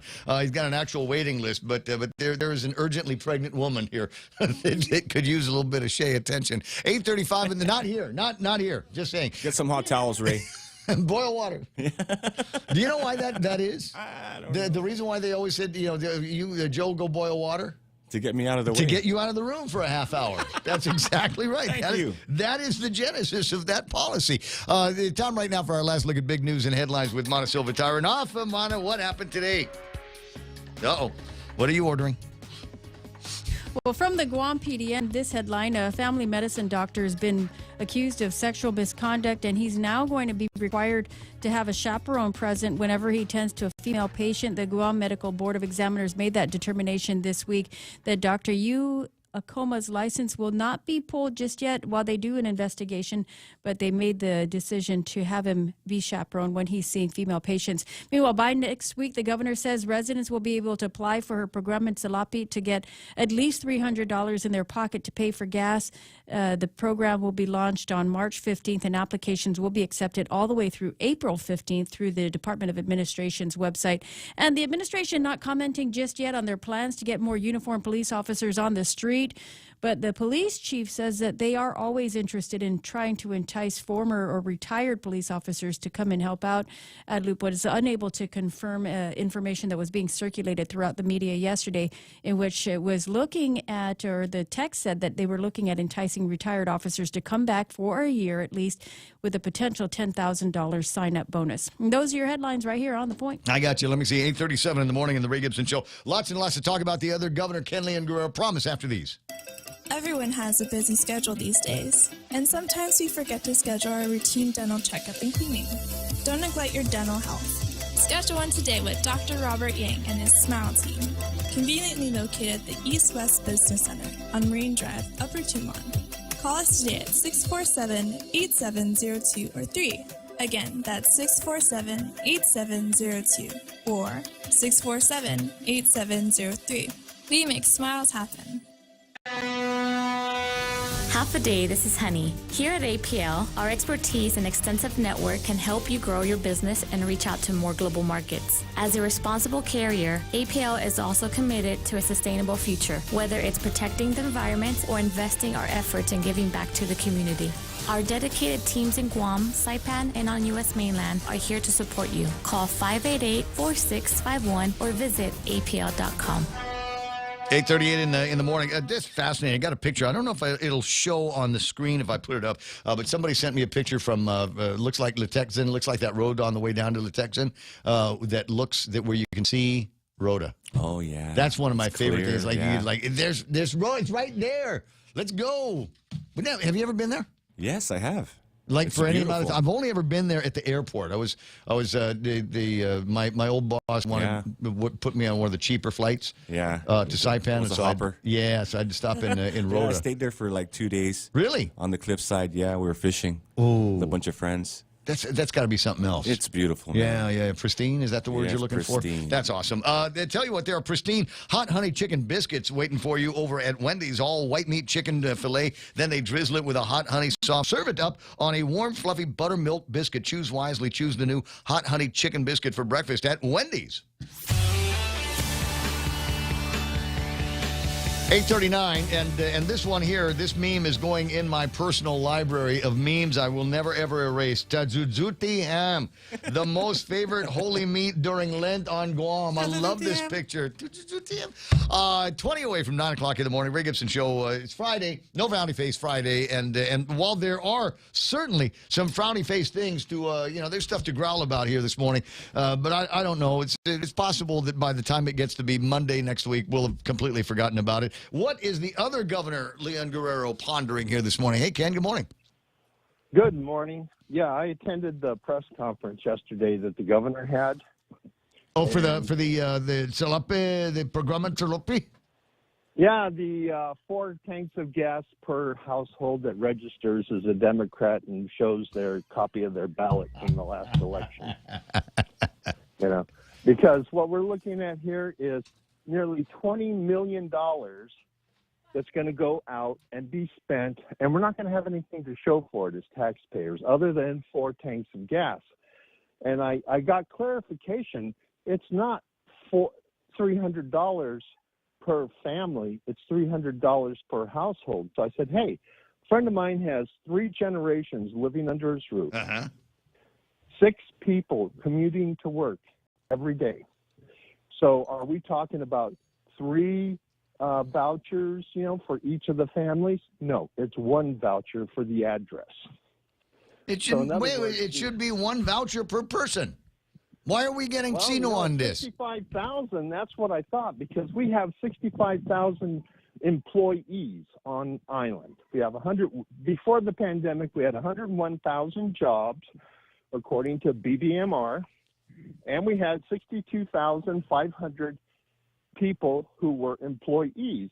And that made sense because when you look at how many people had 2 or 3 jobs just to survive, And so those numbers made sense. And now they're saying that they're going to give out 65,000 checks, but only 1 check per address. So the math doesn't make sense. And so I asked her, they were touting mass transit. I said, well, touting mass transit? They were touting mass transit. How dare they? Yeah, I've been trying to get, well, you know my history with mass transit. Anyway, you know, if we'd spent the $20 million and created a Hawaii-style mass transit system and made it free, that would be the equivalent of giving every person who uses mass transit $30 a day. Yeah. And that would be forever.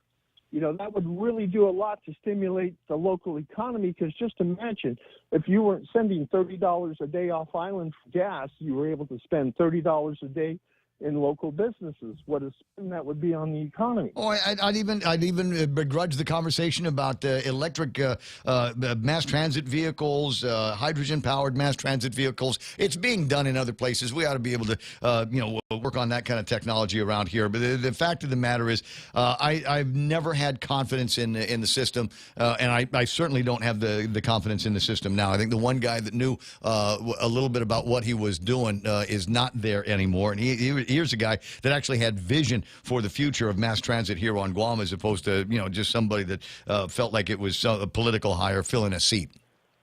Yeah. I feel the same way too. But he has to take care of himself and his family, just like the rest of us. I don't disagree. I'm not going to begrudge anybody, because that's an uphill battle one way or the other. It always felt like it was. I don't want to. It's just okay. Mass transit. Yeah, we'll go ahead and talk about it like we have a functioning mass transit system. If they're going to tout mass transit, I defy them to use it. Here's your challenge. Anybody over at the legislature, anybody over at the governor's office, for a week, I expect you to use mass transit to be able to get yourself from the house to the office and back. Do it. Tell me how great it is for everybody. Yeah, I mean, the whole point, I even tried to get her to commit to waiving the fees on the system such as it is. It's not that much. I think it's like $1.50 or $2.50. Well, that's the other problem is they keep running it like it's free or near free service. The point of mass transit is to move people, but it is not to move them at a loss. You need to be able to factor in your maintenance, your personnel, all of the things. I mean, I'm not saying it ought to operate at a profit, but it ought to be able to operate so that it can maintain the fleet, it can maintain the personnel, and have money in reserve to meet with unexpected mass transit tragedies like flat tires or batteries that have gone dead. Well, the way they run the system now, they're running like it may be about 5 or 10% occupancy, and they're still paying the full boat. It's costing them $7 or $8 million a year, whether one person rides it or 100 people ride it. Whereas if they were to offer it free during the pandemic, think of all those people who didn't go to food distribution centers because they didn't have gas. I mean, there were a lot of things that could have made the lives of people of Guam better during this whole so-called pandemic emergency if they'd just been able to walk out, get on a bus, ride down to Agana or Tamuning and take care of whatever they needed to do, or even ride to work and put that $30 a day that they're spending on gas into food or rent. $8.45. And you and I have similar experiences. When I was going to school in Hawaii, I didn't own a car. I didn't need to own a car. A bus station for me was a 3-minute walk down the street. And there was a bus, and if I missed that bus, somehow there would be another one coming up on that route in about 10 minutes, 15 minutes, depending on what time of day it was. The only time I ever rented a car was when I knew I was going to be doing something outside of the regular bus transit hours, i.e., when the police played at the Honolulu at the stadium in Hawaii. I rented a car so I could go to that tailgate with the rest of the Guam kids, and then be able to drive back to the apartment by the time I knew that the buses weren't going to be running. You absolutely had no need. If you didn't want to ride a car, you didn't have to in Hawaii. And the cool thing was, I was a student, so I got the student rate. I'd go to the Bank of Hawaii once a month and get a new card, and that for like $20 at the time. Yeah. And that took care of all that. Took care of all of my transportation needs. I could get on the bus 100 times a day if I wanted to. I didn't have to get off the bus. It's not like I had to stop and transfer at a whole lot of places. We need to find somebody. We need to hire somebody and pay whatever it costs, because the gasoline is going to be up. I got a feeling it's going to stay up around $4 or $5 for a long, long time. So we really need to get serious about finding somebody that knows what they are doing at Mass Transit. And I'll say it to his face. You know, the guy that's running Mass Transit right now is the same guy that was running the pools. Yeah, we saw how that turned out. Exactly my point. So I don't know if he's got what it takes to be able to turn this thing around. But right now, we need somebody that we can guarantee can turn the thing around. Don't look at me. Don't look at Ken. Let's go hire somebody for the States or hire somebody that's getting ready to retire out of Hawaii and give him a cool sunset job and let him straighten the thing out. 8:46 in the morning. What else are you thinking about? Well, that was it. I'm waiting for the State of the Island address because I'm working on my State of the Island address. But I'd kind of like to see what the other governor is going to put in her State of the Island address, because the last few State of the Island addresses she did, she basically said, Calvo did great things. I'm going to take credit for it, you know, because she didn't tout anything in her State of the Island addresses that she could actually take credit for. And now we see, and I'm enjoying this, you know, we have people going after Mike St. Nicholas for using federal money to describe federal programs. And then we have the governor who's using local money to describe her contribution to federal programs. I'm still waiting for Peter Santos to file an ethics violation against Adelup for doing the exact same thing she's accusing Mike St. Nicholas of doing. I mean, if he is truly unbiased, then he should be right there at the brand new inaugurated and anointed ethics commission with a 20-page document pointing out all the ethical violations this administration has done, not just on the use of the money in advertising, but the procurement process and everything else. But all we hear out of him when it comes to Adelup is crickets. You know? Well, that's you and Peter. You guys can fight that out on online. You know, to the degree that the guy got himself some earned media, and you know, 2 days later the PDN covers it today. There's, you know, it's one of those things. It's got life. The news cycle here on Guam goes a little bit longer because PDN's print version is usually repeats of what Post had the day before. 8:48 in the morning. Ken Leon Guerrero online here with us this morning. And as usual, lots to talk about around here. The big deal here is you've seen the new numbers. Inflation 7.9%. Everybody that looks at that says, yeah, that's government number. Everybody else has seen the prices skyrocket way more than that in every product category that there happens to be. So stop trying to gaslight us with that. I got a feeling that's what the State of the Island address is going to look like. It will feel maybe similar to Biden's, because we're not going to talk about failure.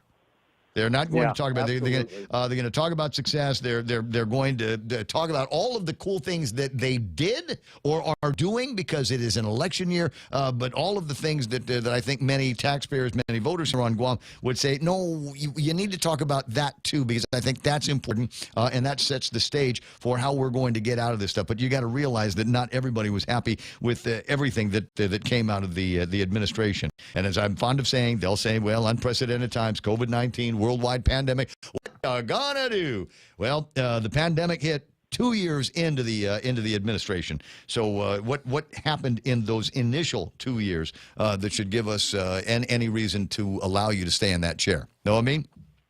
Yeah, I know exactly what you mean. Okay. Because as I pointed out in my presentations on the voter initiative process, her first 2 years were a disaster financially, and the only thing that saved her administration from 2 back-to-back years of deficits, putting us back at $100 million in the hole, was $2 billion of federal funds being infused. You know? Don't hear anybody disagreeing with that point, although other points are going to get made. Listen, I got to let you run. I want you to have a fantastic weekend, Ken. You too. One last question. Do you know when the State of the Island address is going to be? No, I've been trying to find out myself. In fact, I asked at the press conference yesterday, but I didn't get a clear answer. So transparency. Maybe they're going to invoke the pandemic like they did on public hearings and open government laws, and say that, you know, due to the pandemic in progress, we're going to waive the requirement of the annual report to the legislature. Isn't it in the Organic Act? I don't think you can do that.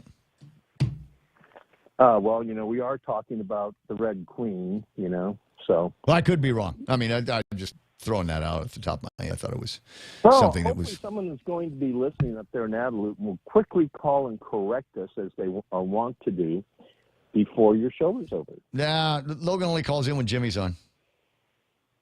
Okay. All right. I'll talk to you next Yeah, week. you know you will. 851 Ray Gibson Show. 888-825-5888-TALK. I mean, what are you going to do? You got to pull a Biden here. Is you go on and what? Afghanistan never came up. What about the southern border? I think he said something about we're going to strengthen the southern border. And details, not one. So it's like that. I don't know. I mean, I could play the thing again. I played it yesterday, but I'm bored with the idea. But, what it being Friday and everything. But, I could play the thing where Jason was counting down all of the initiatives, the planks of the in-campaign platform.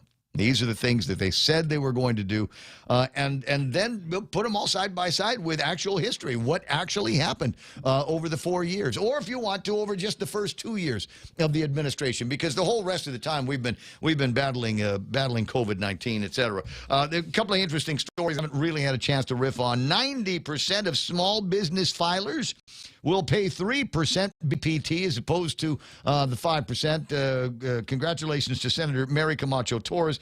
Bill number 20236 is now PL 36-81, which permanently increases the revenue threshold or the amount of gross receipts eligible for a 3% BPT rate instead of the full 5%. Now, I'm not one that will stare a gift horse in the mouth. I hope that every business that this applies to will take an opportunity to review what your tax situation is for this year and see if there are ways that you can extend that BPT savings to your customers. I know that for many businesses, you're like, no, I can't. Because just take a look at what's happened to the cost of everything. Everything that you buy, I have to buy too. If I want to have my food delivered to your place or whatever delivered, I got to get a guy, and he's got to get in the van, and he's got to drive the van that runs on gasoline over to your place. So, yeah, I'm getting a break on this, but the difference between that in that 2% business privilege tax that I'm now being forgiven has been wiped away by the cost of virtually every one of the raw products that many businesses are using in their lifetime. So I would not be looking for big hefty discounts from some of these small businesses that are out there. And in fact, I think this will count. And thank you, Mary. It will feel like a little bit of a lifeline to these guys. And in some cases, they'll be able to hold off on price increases for a little bit longer as now this becomes permanent. So I wish everybody good luck. I would have preferred. And I'd like to get a list of these 90% of small businesses so I can go shop there, because some of the big businesses that I do shopping at, they're 5%. They're deep in that 5%, sure. So it's not like this is going to have an immediate impact on guys like me, consumers like me. 8:54 in the morning, 888-825-5888-TALK. One of the other things that we're seeing across the country is people quitting their jobs. People quitting their jobs. Now, many of them, it's not like somebody's done the research, and I'm glad to see this.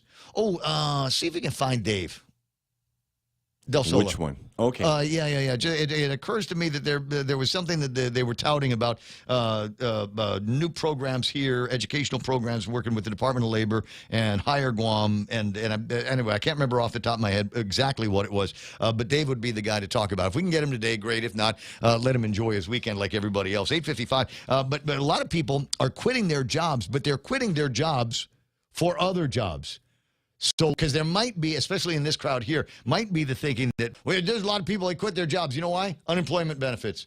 And in states where they are still in a public health emergency, I didn't realize this until I'd actually seen with regard to like Hawaii, where they're public health emergency, right? And I don't know whether they're ending the public health emergency or they're just changing the entry requirements. And the reason why they say there is an incentive for some states to maintain the public health emergencies is while we are in these emergent situations, your Quest card, there's more money that's gone into the Quest card programs, and it's been made available to more people since COVID-19. And while we are in a public health emergency, all of this fat government money is floating around in a lot of places with these Quest cards. And so it is possible that the thinking is we'll keep the public health emergency and keep all of that extra money swimming around here. And I don't know I don't know exactly what the extra money has been. I don't talk to the people in the SNAP programs as much as I should. But my guess is What do you suppose it's gone up 10 or 15%?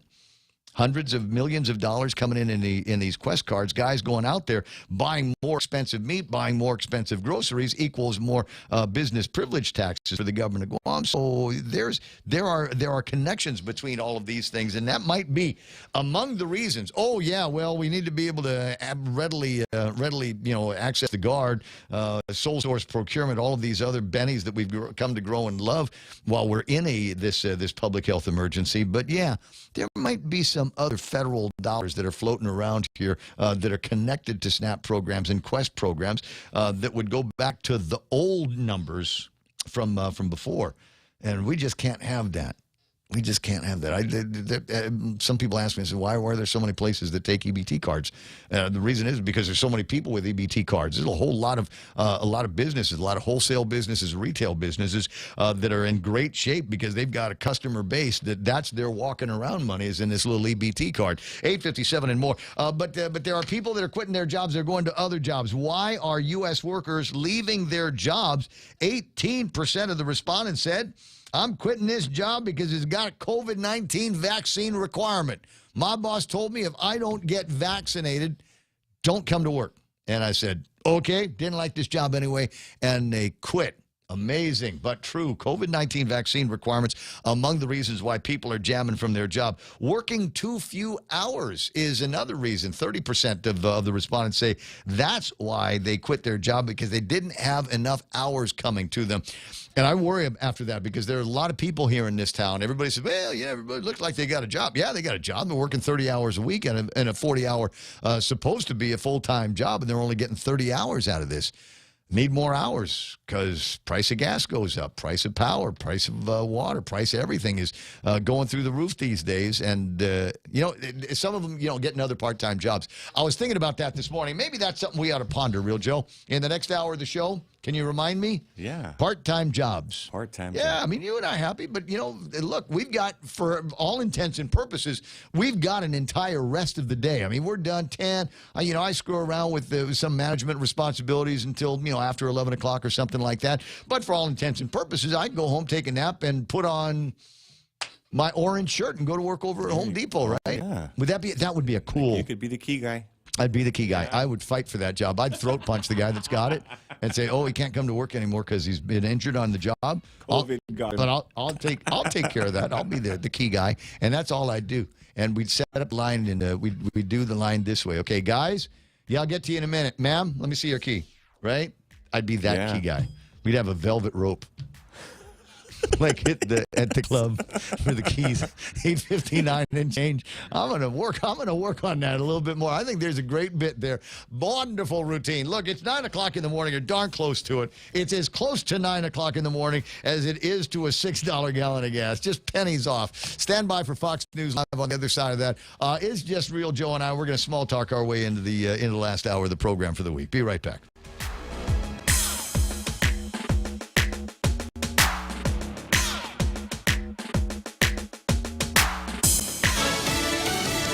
Taking aim at the Capitol. I'm Lisa Lacera, Fox News. Russian forces continue the bombardment of major cities in Ukraine as they encircle the nation's capital. We've seen air defense systems active here, air raid sirens going off, and explosions in the distance. The war is getting closer and closer to this population center of nearly 3 million people. People here are bracing, both civilians and soldiers alike. The mayor of Kyiv, Vitaly Klitschko, said about half of the city's residents have left since the war began. Keeping in mind the thousands of people killed amid this war, Ukrainian officials detailed the infrastructure damage caused by the Russian invasion so far. The top economic advisor in Kyiv said that there's nearly $100 billion in damage to buildings, roads, and other infrastructure. Russian forces are within miles of the city limits, and this is significant as they try to gain territory around this area, cut off the city, and ultimately plan to invade. Fox's Trey Inks in Kyiv. 2 North Korean missile launches in recent weeks were test firings of a powerful new long-range ICBM. That's according to a senior Biden administration official. The tests were of a missile reportedly larger than one the North fired in 2017 that was assessed to be capable of reaching the United States. Inflation with its highest spike since 1982. The Labor Department says it's jumped nearly 8% over the past year. Before Russia's invasion of Ukraine, economists were hoping for a peak in year-over-year inflation this spring, but high oil prices are now threatening to make inflation a problem for longer. February's reading does not include most of the oil and gas price increases that followed the invasion on February 24th. Since then, gas prices have jumped in the U.S. Fox's Ginny Casola. Wall Street markets were choppy amid uncertainty about inflation. The Dow lost 112, the Nasdaq off 125, the S&P minus 18 points. They have a deal. Major League Baseball players have accepted the owner's latest offer, paving the way to end the lockout and salvage the 162-game regular season. America's listening to Fox News.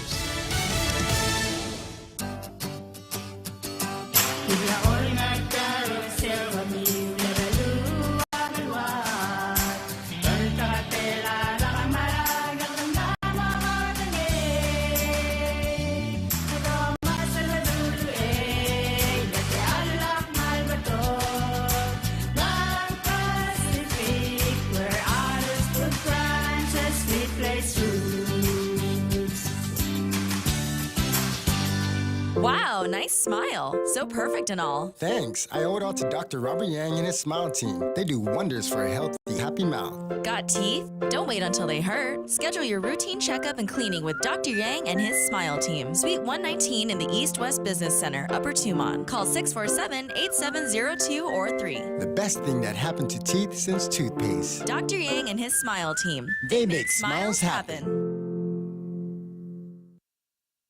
Listening to Fox News. ISIS has confirmed for the first time that its leader was killed in a U.S. strike in Syria last month, and it says his successor has been named. One of the states which put new election laws in place may toss out thousands of its primary ballots. Texans voted in partisan primaries a week ago Tuesday, namely for governor and other state offices.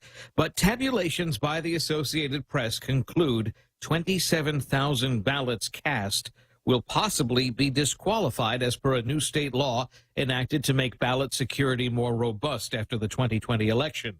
Voters had until Monday to submit corrections to their flagged ballots, and the final number of discounted votes is not yet known. A state official says the high rejection rate is likely due to voters not knowing new procedures.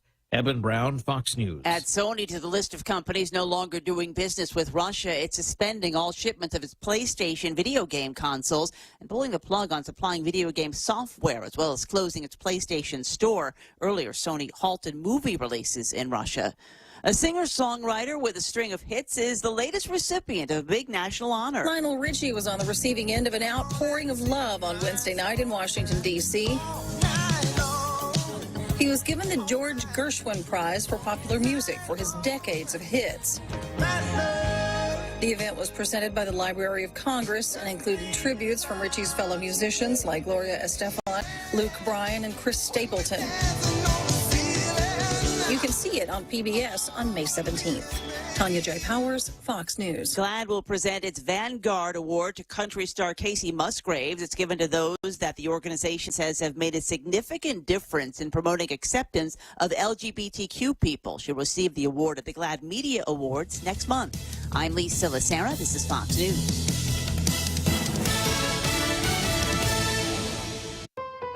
Check out the newest hydro and garden center to hit Guam, Crop King Hydro. We have a huge selection of plant nutrients, soils, hydroponic mediums, organic pest control pumps, plant support, tools, and so much more. Call 635-4769. 635-GROW. Open Monday through Saturday, 10 to 6 at the Dededo Satina Mall, right across from Payless and Paradise Fitness. For whatever you grow, think Crop King Hydro. Crop King Hydro.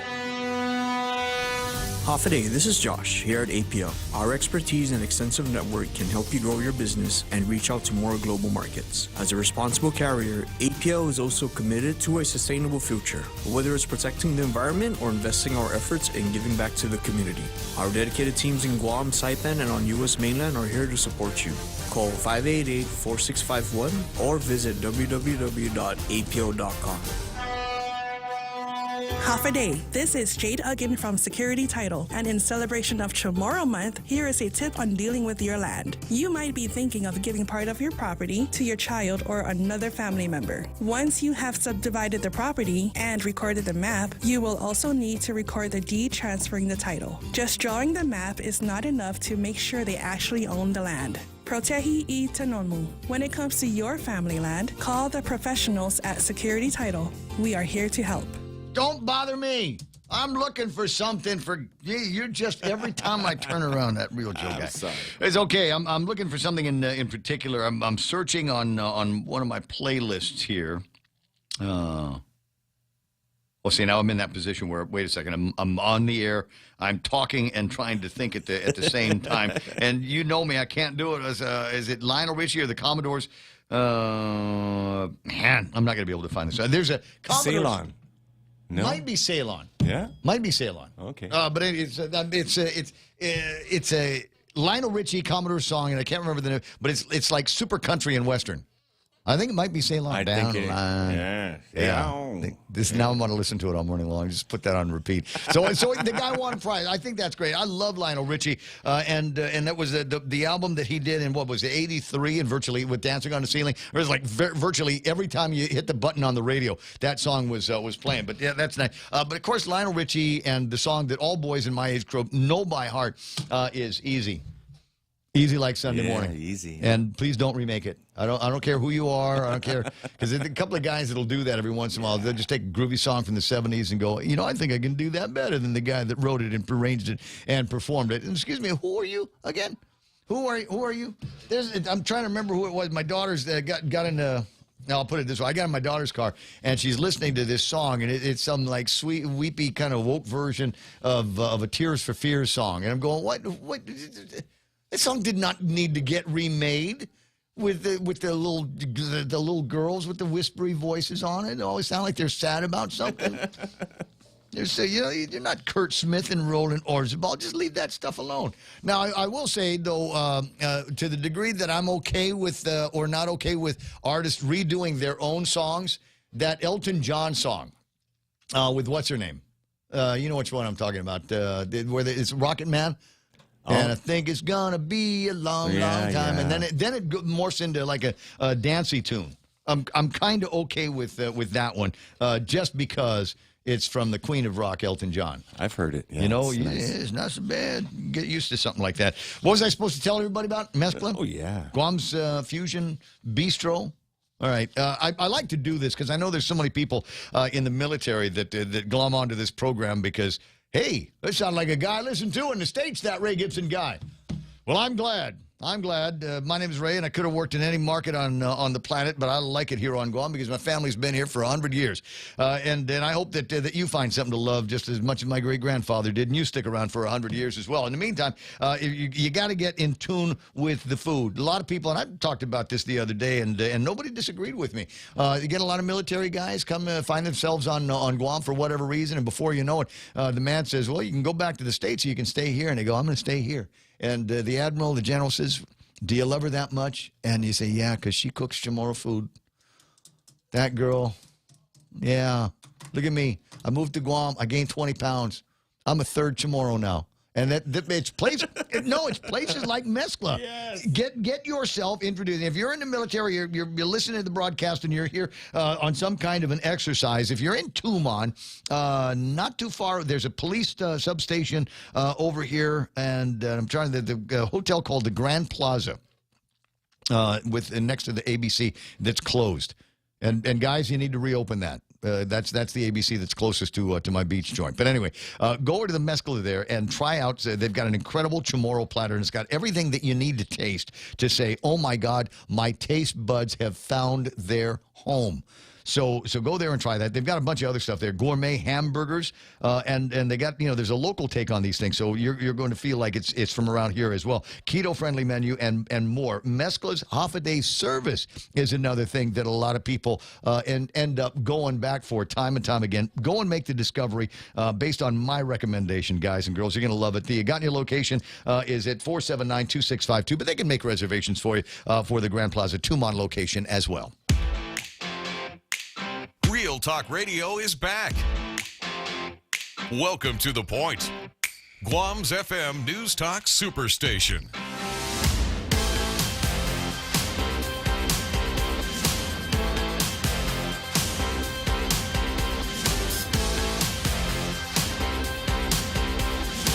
Boy, check that out, man. You know, it's not just the hotels that are undergoing renovations. The prison apparently is undergoing some reservations as well. A lot of paint, maintenance, tiling. They renovated the restrooms. The chemins are clean.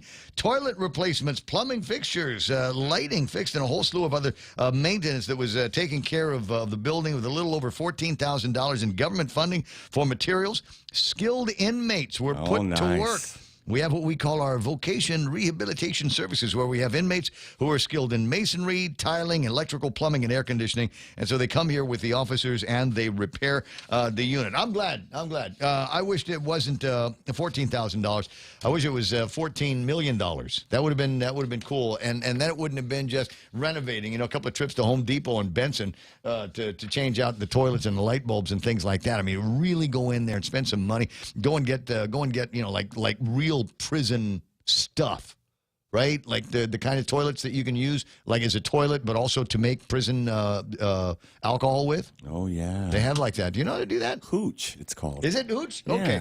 All right. So I want to get back to what we were talking about and why people leave the jobs that they've got. Now, this is based on a stateside survey, but honestly, the truth of the matter is, I think this is universal. I think that a lot of these things you look at and go, yeah, maybe that could apply here on Guam. The first two that we talked about, and I'm going in reverse order.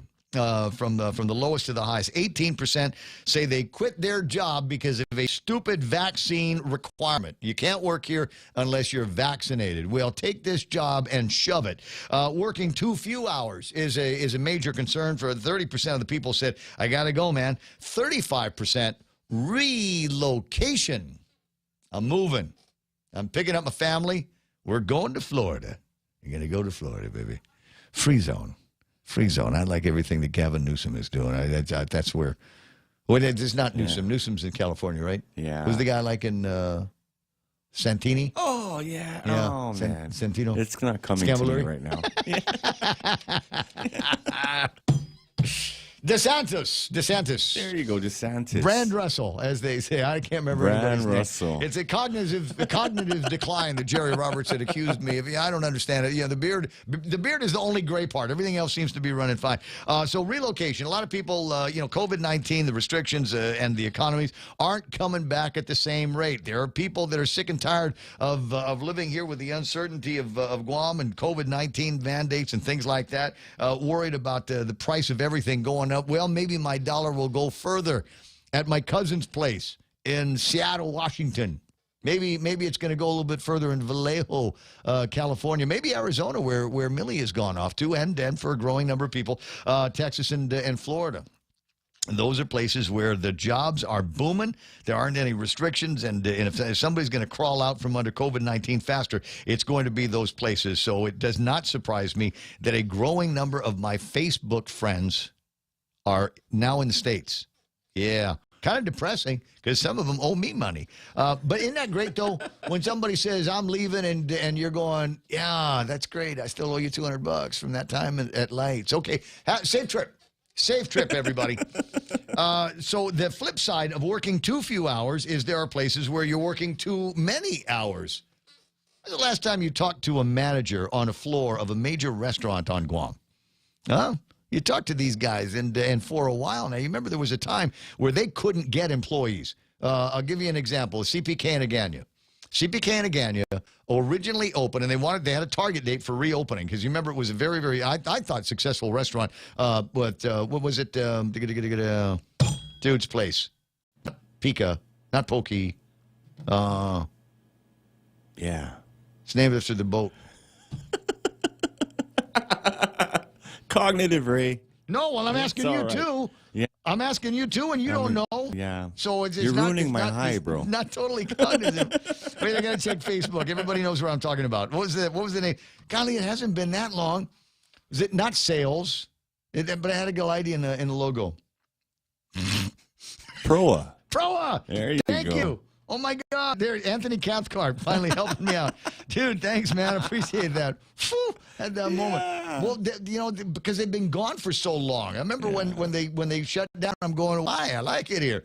And we used to go watch Johnny Guam sing there. Or is it Jimmy Guam? John Guam. Joe Guam. Joe Guam. You should be President Ray. Well, we used to watch Joe Guam there, and they used to have this happy hour thing where they'd bring out appetizers, and we just sit there and eat the appetizers and never actually order an entree. Maybe that's why they had to sell out. But anyway, CPK opened there, and CPK opened, and they had to open as a takeaway only to-go place because they didn't have enough employees for fine dining on the inside. Well, meantime, there's other restaurants where they had, they were already fine dining and they had indoor dining, but they didn't have enough employees to man the place. So a lot of these managers and supervisors start working as soon as they open the doors and working and hustling tickets and drinks and dinners all night long. Just them. There were a lot of places where it might be 2 or 3 supervisors. And that was it. No other, other employees running around. And you know which places those were, because those were the places where it took you an hour to leave, even after you've ordered your last drink and you give the guy the credit card and the thing. Yeah, I don't know when I'm going to see you again. Just sit tight, and we'll bring some breadsticks and water and something like that. But it just takes forever to get through the checkout process. All of those guys working too many hours. And there's a thing sometimes when you're a supervisor, manager in this town that you go, I don't have to pay you overtime. Yeah, okay. How's that working out? Benefits weren't good. 43% say the benefits weren't good. I remember a time here on Guam, once upon a time, where companies competed on the size of their employee handbooks. You wanted to work for a company. I'll tell you 2 companies you wanted to work for on Guam in the 1980s.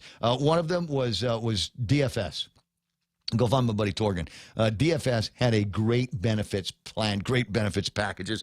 Practically everything was covered. I lucked out and worked for Lee Holmes for 13 years at Guam Cable TV, and we also had a great set of benefits over at Guam Cable TV. Up to, the first, right there at the first one. What's your benefit? Free cable. There you go. Free cable, man. and we must have had 75 channels back in those days. It was awesome. And free TV Guam. Every Friday we got a basket of box TV of guides. TV guides, not TV guides, TV Guam. TV Guam. And we got a bushel of those things, and so you could walk out, payday Friday, you got your paycheck, you got your TV Guam magazine and some of the other publications that we had, and you had free access to free cable TV. And the theory is that we got employees all over the place, and we give them free cable TV so that if there is a problem, they can call in to dispatch, and somebody will go ahead and take care of them. Great program. We got guys that were able to get their degrees from the educational benefits that they got from there. Are there still companies out there with these wildly aggressive benefits programs for their employees? Yeah, I would hope so. Don't hear too much about them, though, and that's too bad. So work on that, and maybe you'll be able to help keep some of your employees. Not enough flexibility in hours, 45%. We're in radio, and we've got flex time kind of built into this. The only thing that we've got to do is be here for our shows, and then for all intents and purposes, I let people kind of come and go as they please. I did it right and tried to hire as many adults as possible. Child care issues at number 40, at 48%. Felt disrespected at work. I know what that's like, man. Not here. I know where you've worked, but Joe, I know where you've worked before, bro. I know how it is. Like you just. Fupa says, Jesus, Ray, you need a beer. Is it already? It's 5 o'clock somewhere. It's single digits, man.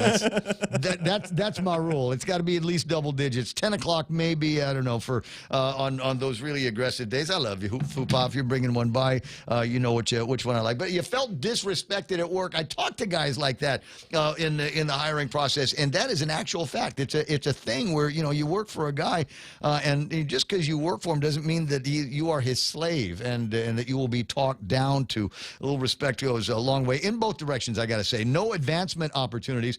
And let me see if there's something I can riff on that. No advancement opportunities. This is true. And you find this in my industry. In my industry, I was, happily plugging away in music radio back in the day, and everybody says, well, what are you going to do after music radio? And I thought, there's no after music radio. There's not going to be for me because the guy in the next best job next to mine, the advancement, was a fellow named John Anderson. Oh, wow. And he didn't go anywhere until he wanted to go someplace. Some big shoes. Yeah, there was some big shoes to fill. Well, I got big feet, so it's that was the thing. But there are a lot of radio stations where you got to wait until somebody quits or dies in order to get a shot at that I'm job. staying here, Ray. That's it. Because I'm waiting for you, man. You're next, bud. But the number one reason, 63% said this is why they quit their jobs. Anybody want to take a guess? No gym memberships. The pay was too low. Oh. The pay was too low. That's still a factor. Every once in a while, they do these surveys, and, they get I don't know who they're asking, but you get these surveys that come out and say, employees would be more than happy to stay, never mind, regardless of the pay, if they only had this, if they only felt like they were contributing. It's a lot of Jerry Roberts stuff, right? I'm not saying that that's bad, but I mean, you got all of those things that are factors in there. But at the end of it all, comes down to, am I making enough money working here? Can I get more working somewhere else? And if you are in IT right now, wherever you are working today, I'll give you today. Go and tell your boss that you want a raise, even if you were hired last week. Go to the boss and say, you know what, I want a raise because I'm in IT, and I'm going to push the envelope here. I know we agreed to a rate a couple of weeks ago, but, I'm an IT guy, and there's all kinds of other people. Look, if Pernix is paying $15 an hour for laborers, no experience required, just a strong back, big arms, can you lift over 75 pounds? That's what we're looking for around here. And if they're paying $15 for that, imagine what you can get if you got an actual skill like IT, other contracting positions. So take a look at what you're paying people and just recognize that there might be in some job categories somebody that can do better, like the key guy over at Home Depot. Who's playing around? What have I got? Okay, we got Doc McNitch on line 1, and That's we good. got Jay on line 2. Who? Jay. Yeah. Jay? Long-time listener. First-time caller? No, not the first time. He's called a few times. It's I'll been a try Jay. while, though. I'm going to try Jay. Oh, I know it's Jay we're talking about. Okay, go. All right, good morning, Jay. Nice to have you on the program. Morning. Huffa, what's going on? What's on your mind? So, I couldn't remember the name of Pro. I think I'm going to need to talk to somebody. It's it's one of those things where maybe there's something neurological going on in my head. I can staple my thumb to the table and I don't feel a thing. So I don't know. Maybe there's something wacky going on in my head. What was on your mind? Yeah, so I just found out, the LEAP program? I've applied for it, yeah. Yeah, can you believe this might be news to you. We're all sitting here in the dark as business owners that they don't have the money to give out to businesses. What? Yeah, I just found out from a very reliable source that, the ARP money was $25 million, and the balance $25 million is from GovGuam to match and make it $50 million. So many businesses who did get it were from the $25 million that ARP appropriated, which they've run out of. So the balance 25, which was coming from GovGuam, all those businesses are sitting in limbo indefinitely because the legislature has not approved or given the money to DOA to give out to businesses. Can you believe that? Wait. I thought they passed a law. They did. So where's the Department of Administration?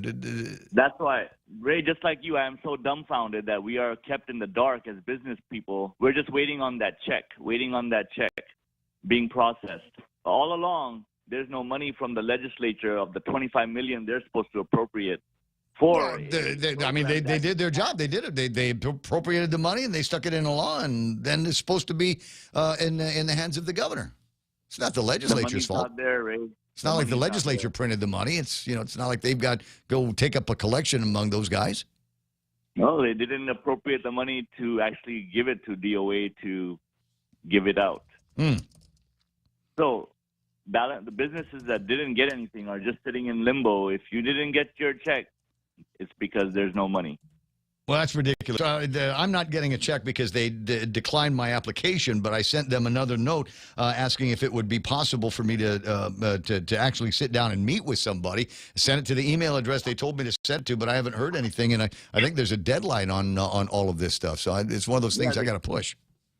Yeah, they closed the program early, like I think February 28th, I think it was, because they don't have the money. Well, but the appeals process, that's what I'm asking for, is an appeal meeting, because I know that there are things that they're looking at in their rules and regulations, but they know that all of these rules are kind of fuzzy.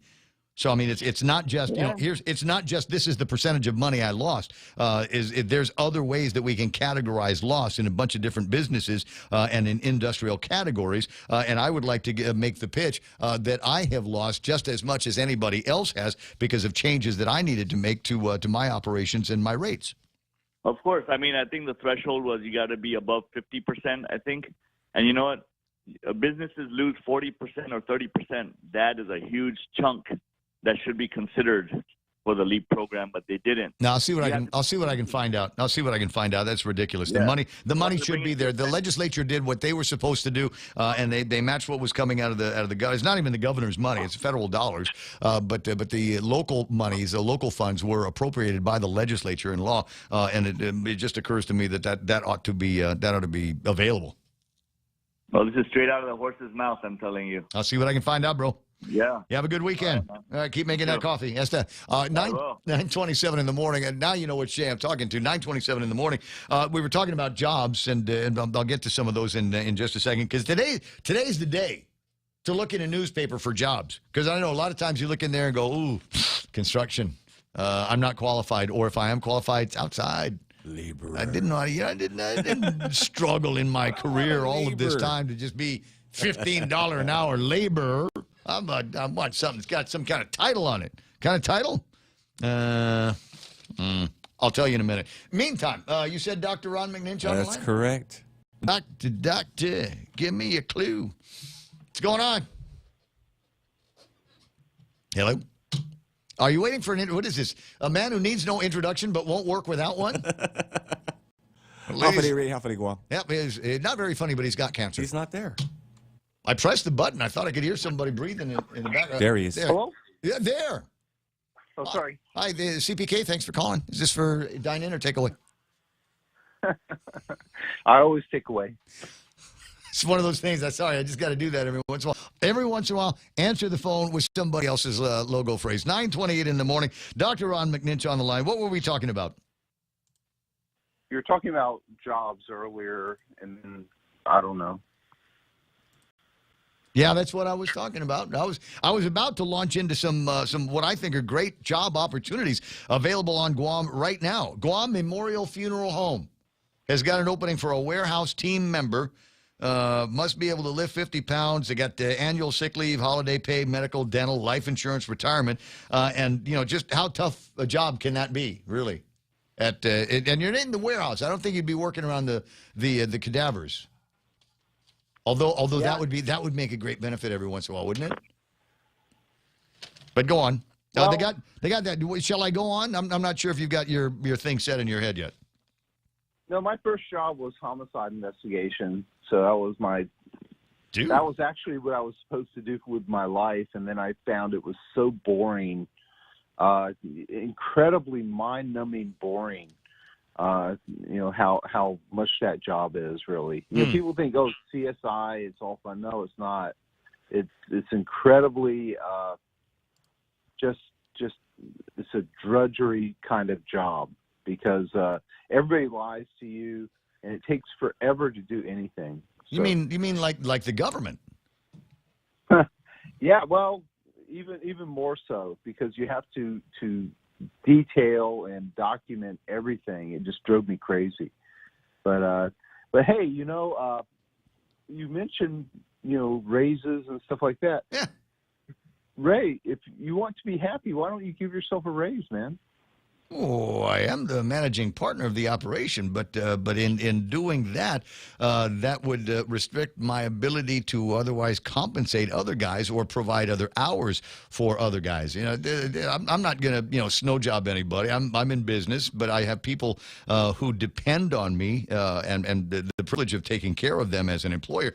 So I do everything that I can around here to keep the costs as low as possible, so that I will be able to help support these guys in their careers. Okay. Well, I mean, if that's the secret to happiness, I was just raising that point. Well, I am a happy guy, but obviously, I'd love if for everybody to make. What's the line from my grandfather? I'd love to be able to pay people what they think they're worth. That would be a great thing. But unfortunately, I don't know that I'm going to be able to do that in all cases. But there are some interesting jobs out there. Administrative clerk over at Guam Facilities Foundation. They're looking for an administrative assistant at USSI. They are hiring people right now. You want to work in a clinical setting or not dental clinic? Dental assistants, a dental auxiliary, and an administrative assistant are being sought at Happy Mart, one of the happiest places on Guam. I've always been happy shopping there. Data entry clerk, produce clerk, stockers, cashiers, butchers, and cooks. There used to be a Micronesian fellow worked in the back. He was my favorite butcher in the whole wide world because he knew how I wanted my parrotfish prepared when I'd buy it from those guys from back in the day. PHR is looking for drivers, sanitation workers, laborers, data entry clerks, and file clerks, and they've got a pretty aggressive benefits package for them as well. So if you're one of those guys that's going, well, I'm not in construction, I'm not in IT, are there opportunities out there? Yeah, there's opportunities. Yeah, and it's funny. Have you seen the statistics on the number of people who quit their jobs last year across the United States? I have seen some of those statistics. Yeah, the great quit out or something like that. The great resignation. Right, and nobody's working now, and so thank you, Brandon. What can you say? I mean, not only that, we're getting hit also by these incredible inflation increases. So. Well, but like I said, you've got a point there. But the point is that I was getting to on my paperwork, what I was reading from in those jobs, why people were leaving the jobs. Those gave you the whys of it. But many of them were leaving for other jobs where they felt more respected, or they had better benefits, or they had the appropriate number of hours or the flexibility to create their own hours. Right. And so it's not as though, Brandon put everybody in a situation where everybody is living off of their unemployment from COVID-19, PUAs, and programs like that, or additional people on the ranks of welfare. I'm sure that's happened, but that is not happening in the majority of cases. It really frustrates me to hear all of the things about the energy crisis that we have, that we can readily resolve, we can readily deal with, and we refuse to. Well, wait, who refuses? The United States does. Oh, okay, not me, not me. And did you see the article in yesterday's newspaper written? I shouldn't be surprised here by some flunky over at the Washington Post who says we're going to be paying more for gas.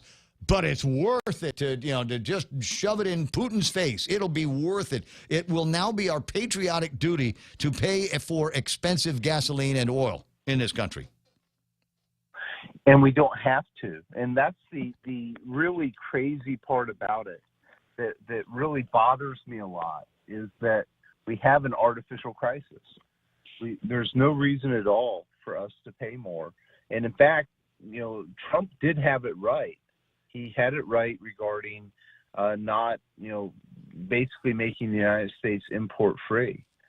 And but they, these climate people are just crazy. Have you noticed? Sorry, they're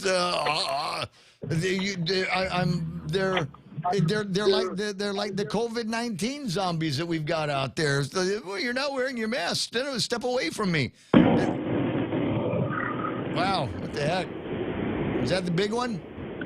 Is that it? Have the North Koreans finally found their way? What was that noise? Sorry.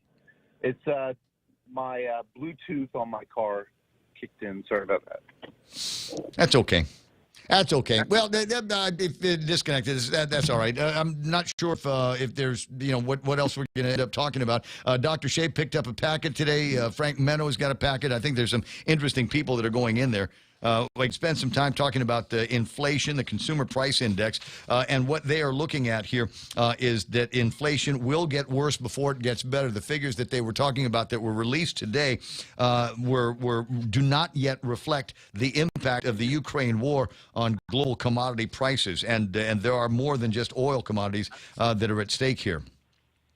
Yeah, the wheat issue, the fertilizer issue. That are a result of the war with Ukraine, and also Russia, basically being able to embargo their fertilizer, which would then impact all of our agriculture across the United States. Well, but the amazing, just think about the world that we had just 2 years ago, and the numbers that we had just 2 years ago. I mean, yeah, Trump's the president of the United States. Is it possible that Biden is just such a bad president that everything he's touched has just been a disaster? And I don't know if there's a recording I might be able to get my hands on of Kamala Harris now, who has gone out there to represent the United States and steps up to the microphone and starts airheading her way through what should have been a prepared speech. Right. And also the other thing about Biden that is really troubling is he's nothing like, as president, what he was like in the Senate. I mean, in the Senate, actually, he was very much a moderate. He was very much a centrist. He didn't really do anything controversial like he's doing now. Now he's went into wacky la la land. And in fact, it's probably his people that are really the bad ones, and he's just being the figurehead for them. That's the sad part about it. But then who is he being a figurehead for? Wait a second. Who's then who's the real president of the United States? Who's pulling the strings? And wouldn't it be scary if the strings were being pulled by somebody in another country? Well, that's what they claimed with Trump and Russia. But I think that in Biden's case, he inherited huge numbers of officials from the Obama administration, and all of those officials now are calling the shots, and they're doing things that they could never do under Obama, because actually Obama was more to the right than Biden has been. Obama actually he didn't have the squad. Yeah, well, Obama compared to Biden was actually more conservative. That's the interesting part about this. Yeah, first term I thought so. I think the second term I didn't feel a whole lot of. I did not identify with what he was doing in the second term, and I thought some of the reports, especially reports that were coming out in their elections, were there basically to labor reports that came out around election time. I thought that was there just to flatter Obama. Well, I didn't agree with a lot of what Obama did anyway, but I'm talking in terms of just comparing, two people on the left. Obama was actually to the right now of Biden, and Biden's just totally went off the deep end. And everybody knows it, and everyone also is concerned that he's senile, and nobody's calling him on it. Nobody in the international community, other than Putin, who called him out on it early on, and then he shut up about it. It's very, very interesting. I sincerely believe this, that Russia and China have all the goods on his son, Hunter, and all the shenanigans he did. And I really believe that. And I'm a pretty centrist, rational person, but given all the shenanigans his son was involved in, I don't know why no one, even in the media, has called Hunter out on it or Biden out on it. Well, they're pretending it didn't happen until it is going to be outed by somebody else, and they'll just say that's the fog of war. And I'll tell you what, I am guilty of the fog of war. I've been trying to pay attention to what's going on, and now we've got a couple of things that are happening. You know, we've got the bombing of the maternity hospital in Ukraine.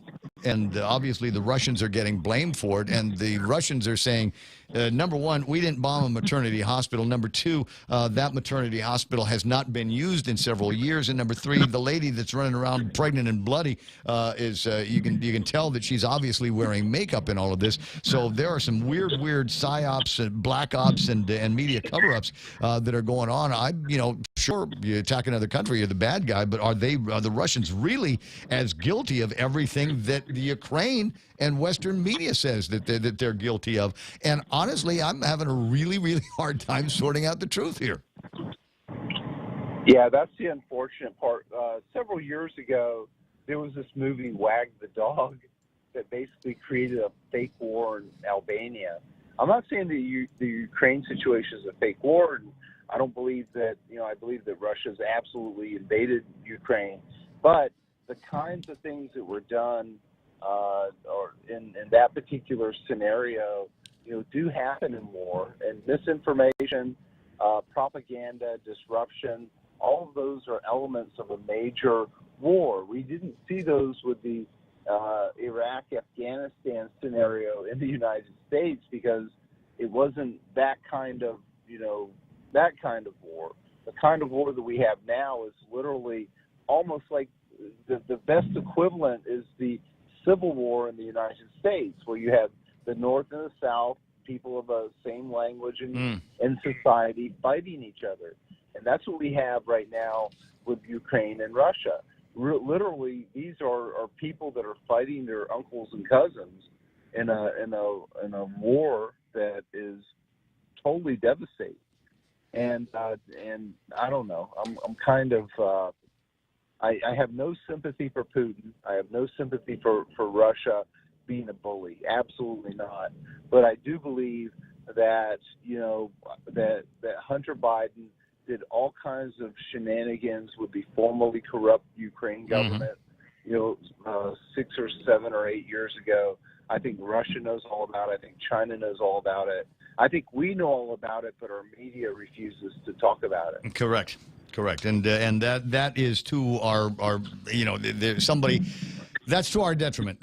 We invest a lot of trust in the people in the media, and a lot of trust that people put even in media like mine, which is a little bit more conversational than newscast oriented news stations. But I try and I do my best to find all of the news out there, and it's just that I'm beginning to see something in the narrative that it doesn't pass the smell test. Walks like a duck, talks like a duck, quacks like a duck. Like last week, one of the things, and Bob Klitsky was talking about it as well. The hit piece that the Democrats did with Mike Sinikolas. Finding what's his name, and saying, oh yeah, he's been dispatched to Washington D.C. To testify before the Ethics Commission. And odd that both newspapers found out about that at the very same day. Can you imagine? Both of them, just at the same time, all of a sudden got word that there was going to be something, a little tick in the game of the Ethics Commission in Washington D.C. with Mike Sinikolas. And I thought, well, that's kind of interesting here, and I hope people see it for what it was. It is a Democrat orchestrated hit piece against Congressman Mike Sinikolas because he didn't sign the Unity Pledge. Yeah, I got to tell you, And really tell you what, guys, it was really clumsy. You know who you are, and it was really clumsy. Try again. Yeah. Gosh, but one other quick thing. If Hunter Biden was involved in all these shenanigans, then President Biden had to have been involved also. And that's the other sad point about it, is that everyone was lying during the election about this. Well, and the media covered up their lies. Right. Take a look. There are places where you can find the information online. Go and find the paperwork on just how few minutes were spent on Hunter Biden's laptop by anybody in the lamestream media. And now people are hearing about it, going like it's the new thing, dude. We were talking about that before the election, but because nobody in the mainstream media bothered to pick it up, I think it was largely ignored, and so a population that might not have or that would have questioned Biden and the family ethics didn't have an opportunity to, because they weren't told about it by the people whose very jobs are to shine light in dark places, regardless of the outcomes. 9:45. Listen, Real Joe's looking at me like, are we ever going to take a break? Because it's the only chance that we got to do this. So I'm going to break away, and we'll figure out how I'm going to kill the next 14 minutes of the program. I'll see you soon. Yes, sir. Bye. Howdy and half a day, folks. KFC's Colonel Sanders here. KFC is your go-to place for Lent. All of my delicious KFC Lent favorites are back this season, including the seafood Kelguin, popcorn shrimp, the seafood twister, the wasabi fish sandwich, and the fan favorite, the KFC shrimp burger. And just like my famous KFC chicken, the entire Lent menu is available for delivery. KFC, it's finger-licking good. Half a day, this is Governor Lou Leon Guerrero. The Biden administration is sending another round of 4 free COVID-19 test kits for everyone in the U.S., including Guam. This means getting tested for the virus can be done from the comfort of your own home. To order your free test kits, visit covidtest.gov. Do your part to stop the spread. This ad is paid for with government funds by the Office of the Government of Guam. Be in the know. Want to keep your family safe from high-tech trouble? Introducing Bark Jr., a new online parental control app that's free for GTA wireless and internet customers. Bark Jr. monitors apps and social media, manages online screen time, and filters websites to protect your family from inappropriate online content. Sign up for any GTA postpaid wireless or internet service and get Bark Jr. for free today. Call us at 671-644-4482 or visit us at gta.net. GTA, we start with you. Okay, checking. That means something to somebody. Checking on the map right now to find out where am I looking for? Let me just get this up on the screen, because I want to see if there's any additional traffic over on Route 16, maybe by the gas station they've got up at the Guard Center. You know there's a gas station there, right? Yeah, I do. It's right across the street from the Guam main facility. I can't go there. You can't. Because I don't have a uniform. You suppose, how do you think I could get away with it? You know, just get a high and tight haircut, borrow my Nyav's uniform? No, it won't work, man. No, they know. They'll know. They'll know. Yeah, I think so.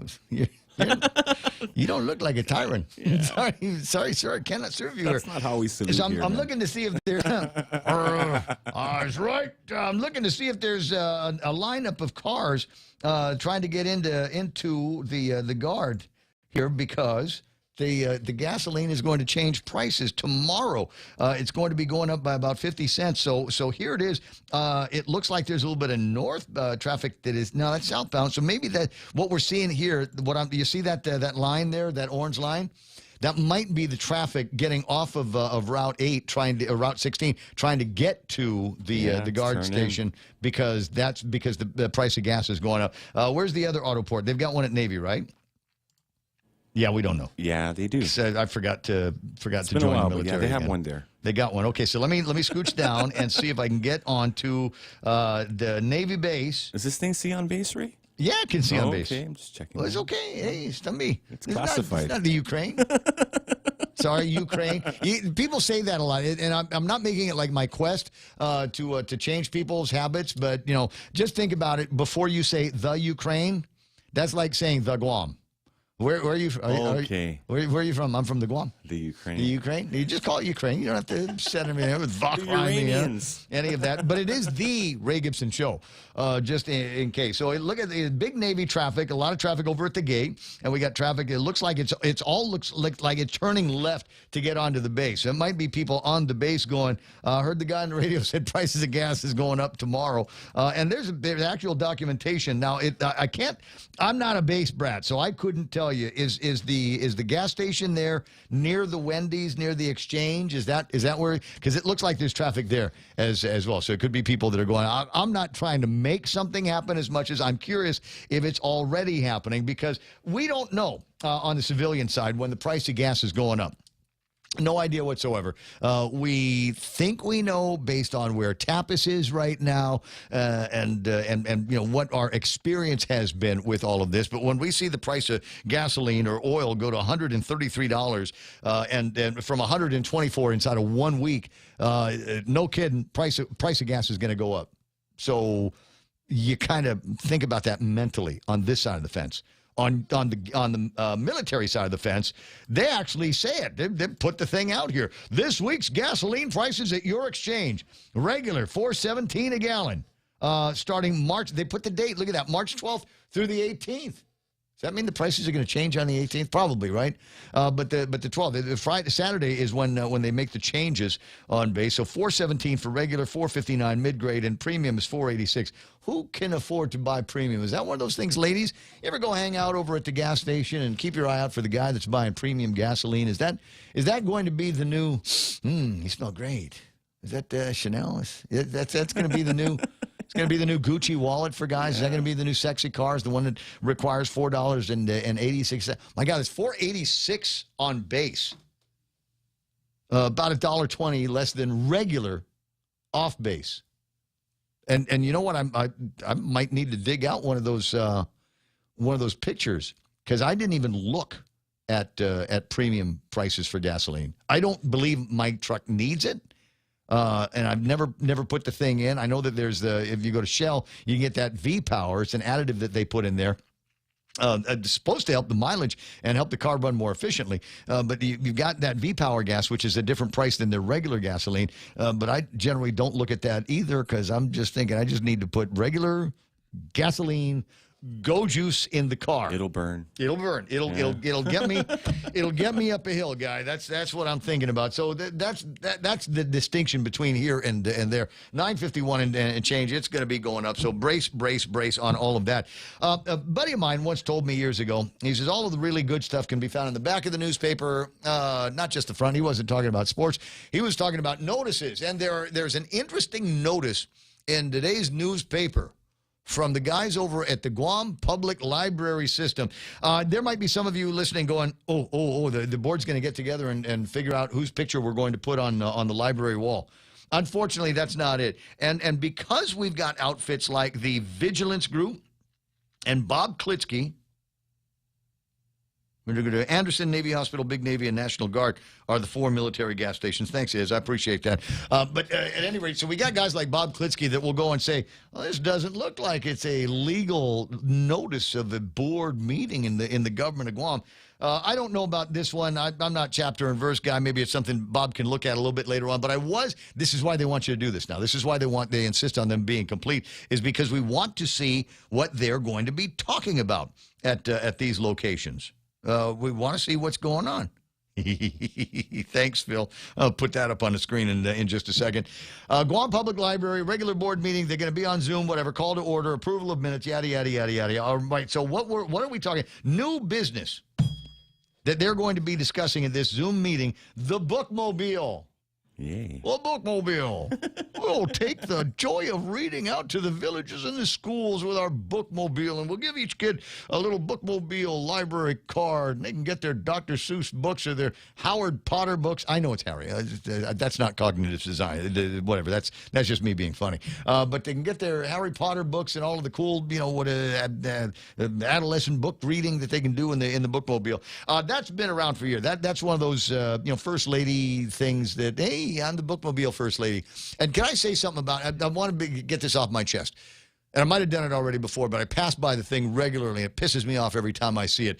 In the beginning of the Guam Beautification Task Force, nod to Ray Tenorio, one of the things that he did very, very well is one of the first things that they did was they went and cleaned out that lookout, the makeout spot up on Nimitz Hill. Yes, sir. You know where I'm talking about. It's down from the Joint region. Yeah. So you go down that hill, go down a little bit, right-hand side, and there's a big wall that they put up there, kind of a retaining wall, a little parking area on the inside of it. And since Ray Tenorio has not been the governor, the Guam Beautification Task Force, so-called, has let that go to blank.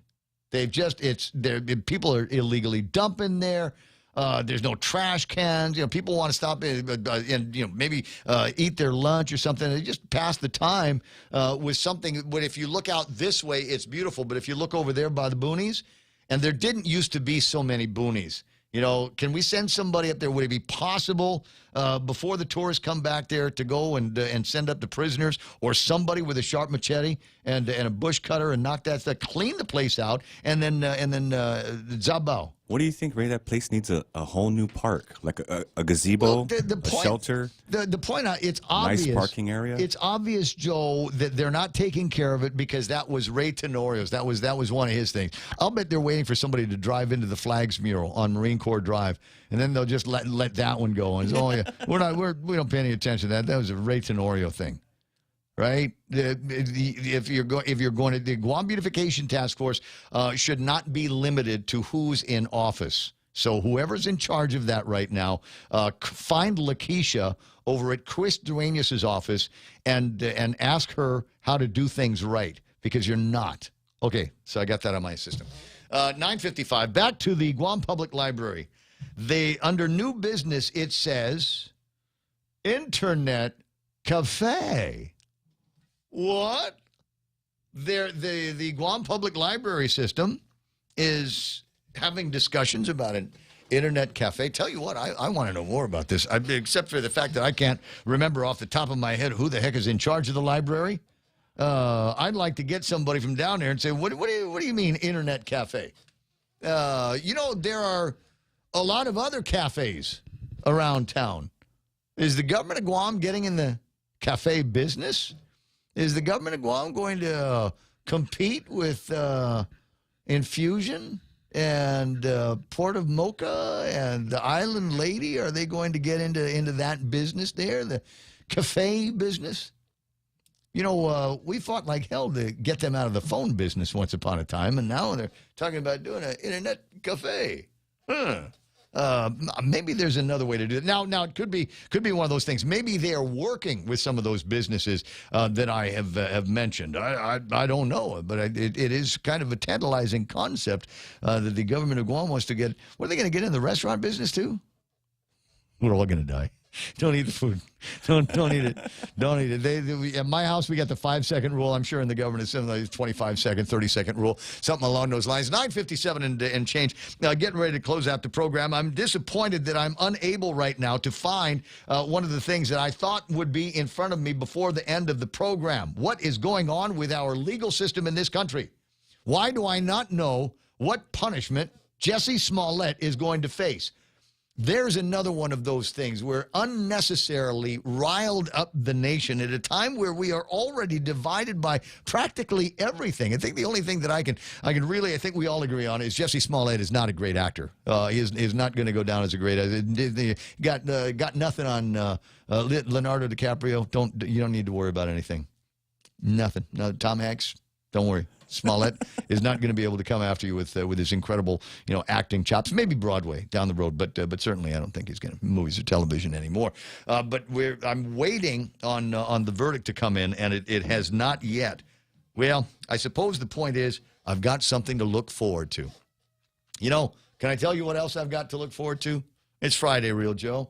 It's Friday. What do I like to do on Fridays? Sunset on Fridays. Like to hang out with my friends, go get myself a bunch of cold beers, a hot bikini by my side, staring out at the ocean, looking at the sand, and pondering the possibility of a green flash. We have been treated to a couple of great sunsets over the last couple of days, and I hope that the streak continues. I hope some of those rain showers that you were talking about earlier don't manage to come in. That is worth looking forward to. There's another thing that's worth looking for. I'll give you another one. You want one? I didn't do Wordle yet. Oh, wow. I have not done Wordle yet. No spoilers, guys. Don't spoil it for me. I was busier than I normally am on a Friday morning, so I wasn't able to get to the Wordle. So I've got that to look forward to. I got all of that stuff, and I got Monday as well to think about. So we got that. It's going to be taking place. Oh crap! One other note here? Maybe I will ask myself for a raise. Hulu has increased their rate by $1. And I thought they were kind of already expensive for, basically it's an internet movie service or TV show service like everybody else has got. But it looks like they've gone up. It's now $12.99 for the package that I've got.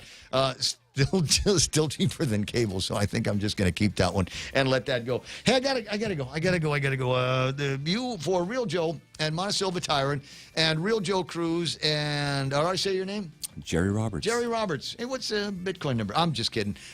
This is Ray Gibson saying, I hope you have a fantastic weekend. And I'm going to leave this meme up on the screen. This one came from none other than Bank Pacific's own Phil Flores. He has a full tank of premium. See the way those girls are eyeing him? Like Jesse Smollett's looking at a Subway sandwich.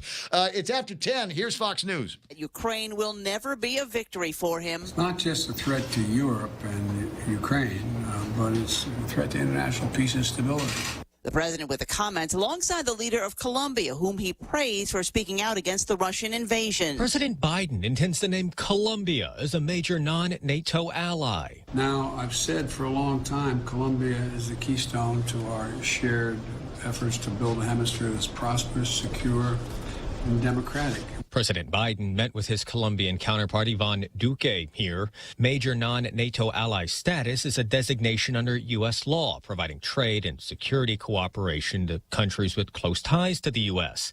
It stops short of the same security and defense guarantees obligated to members of the NATO alliance. At the White House, Jared Halpern, Fox News. Former Empire star Jussie Smollett, who was convicted last year of 5 counts of disorderly conduct for lying to police about a racist, homophobic attack, facing sentencing in a Chicago courtroom. Judge James Lynn earlier dismissed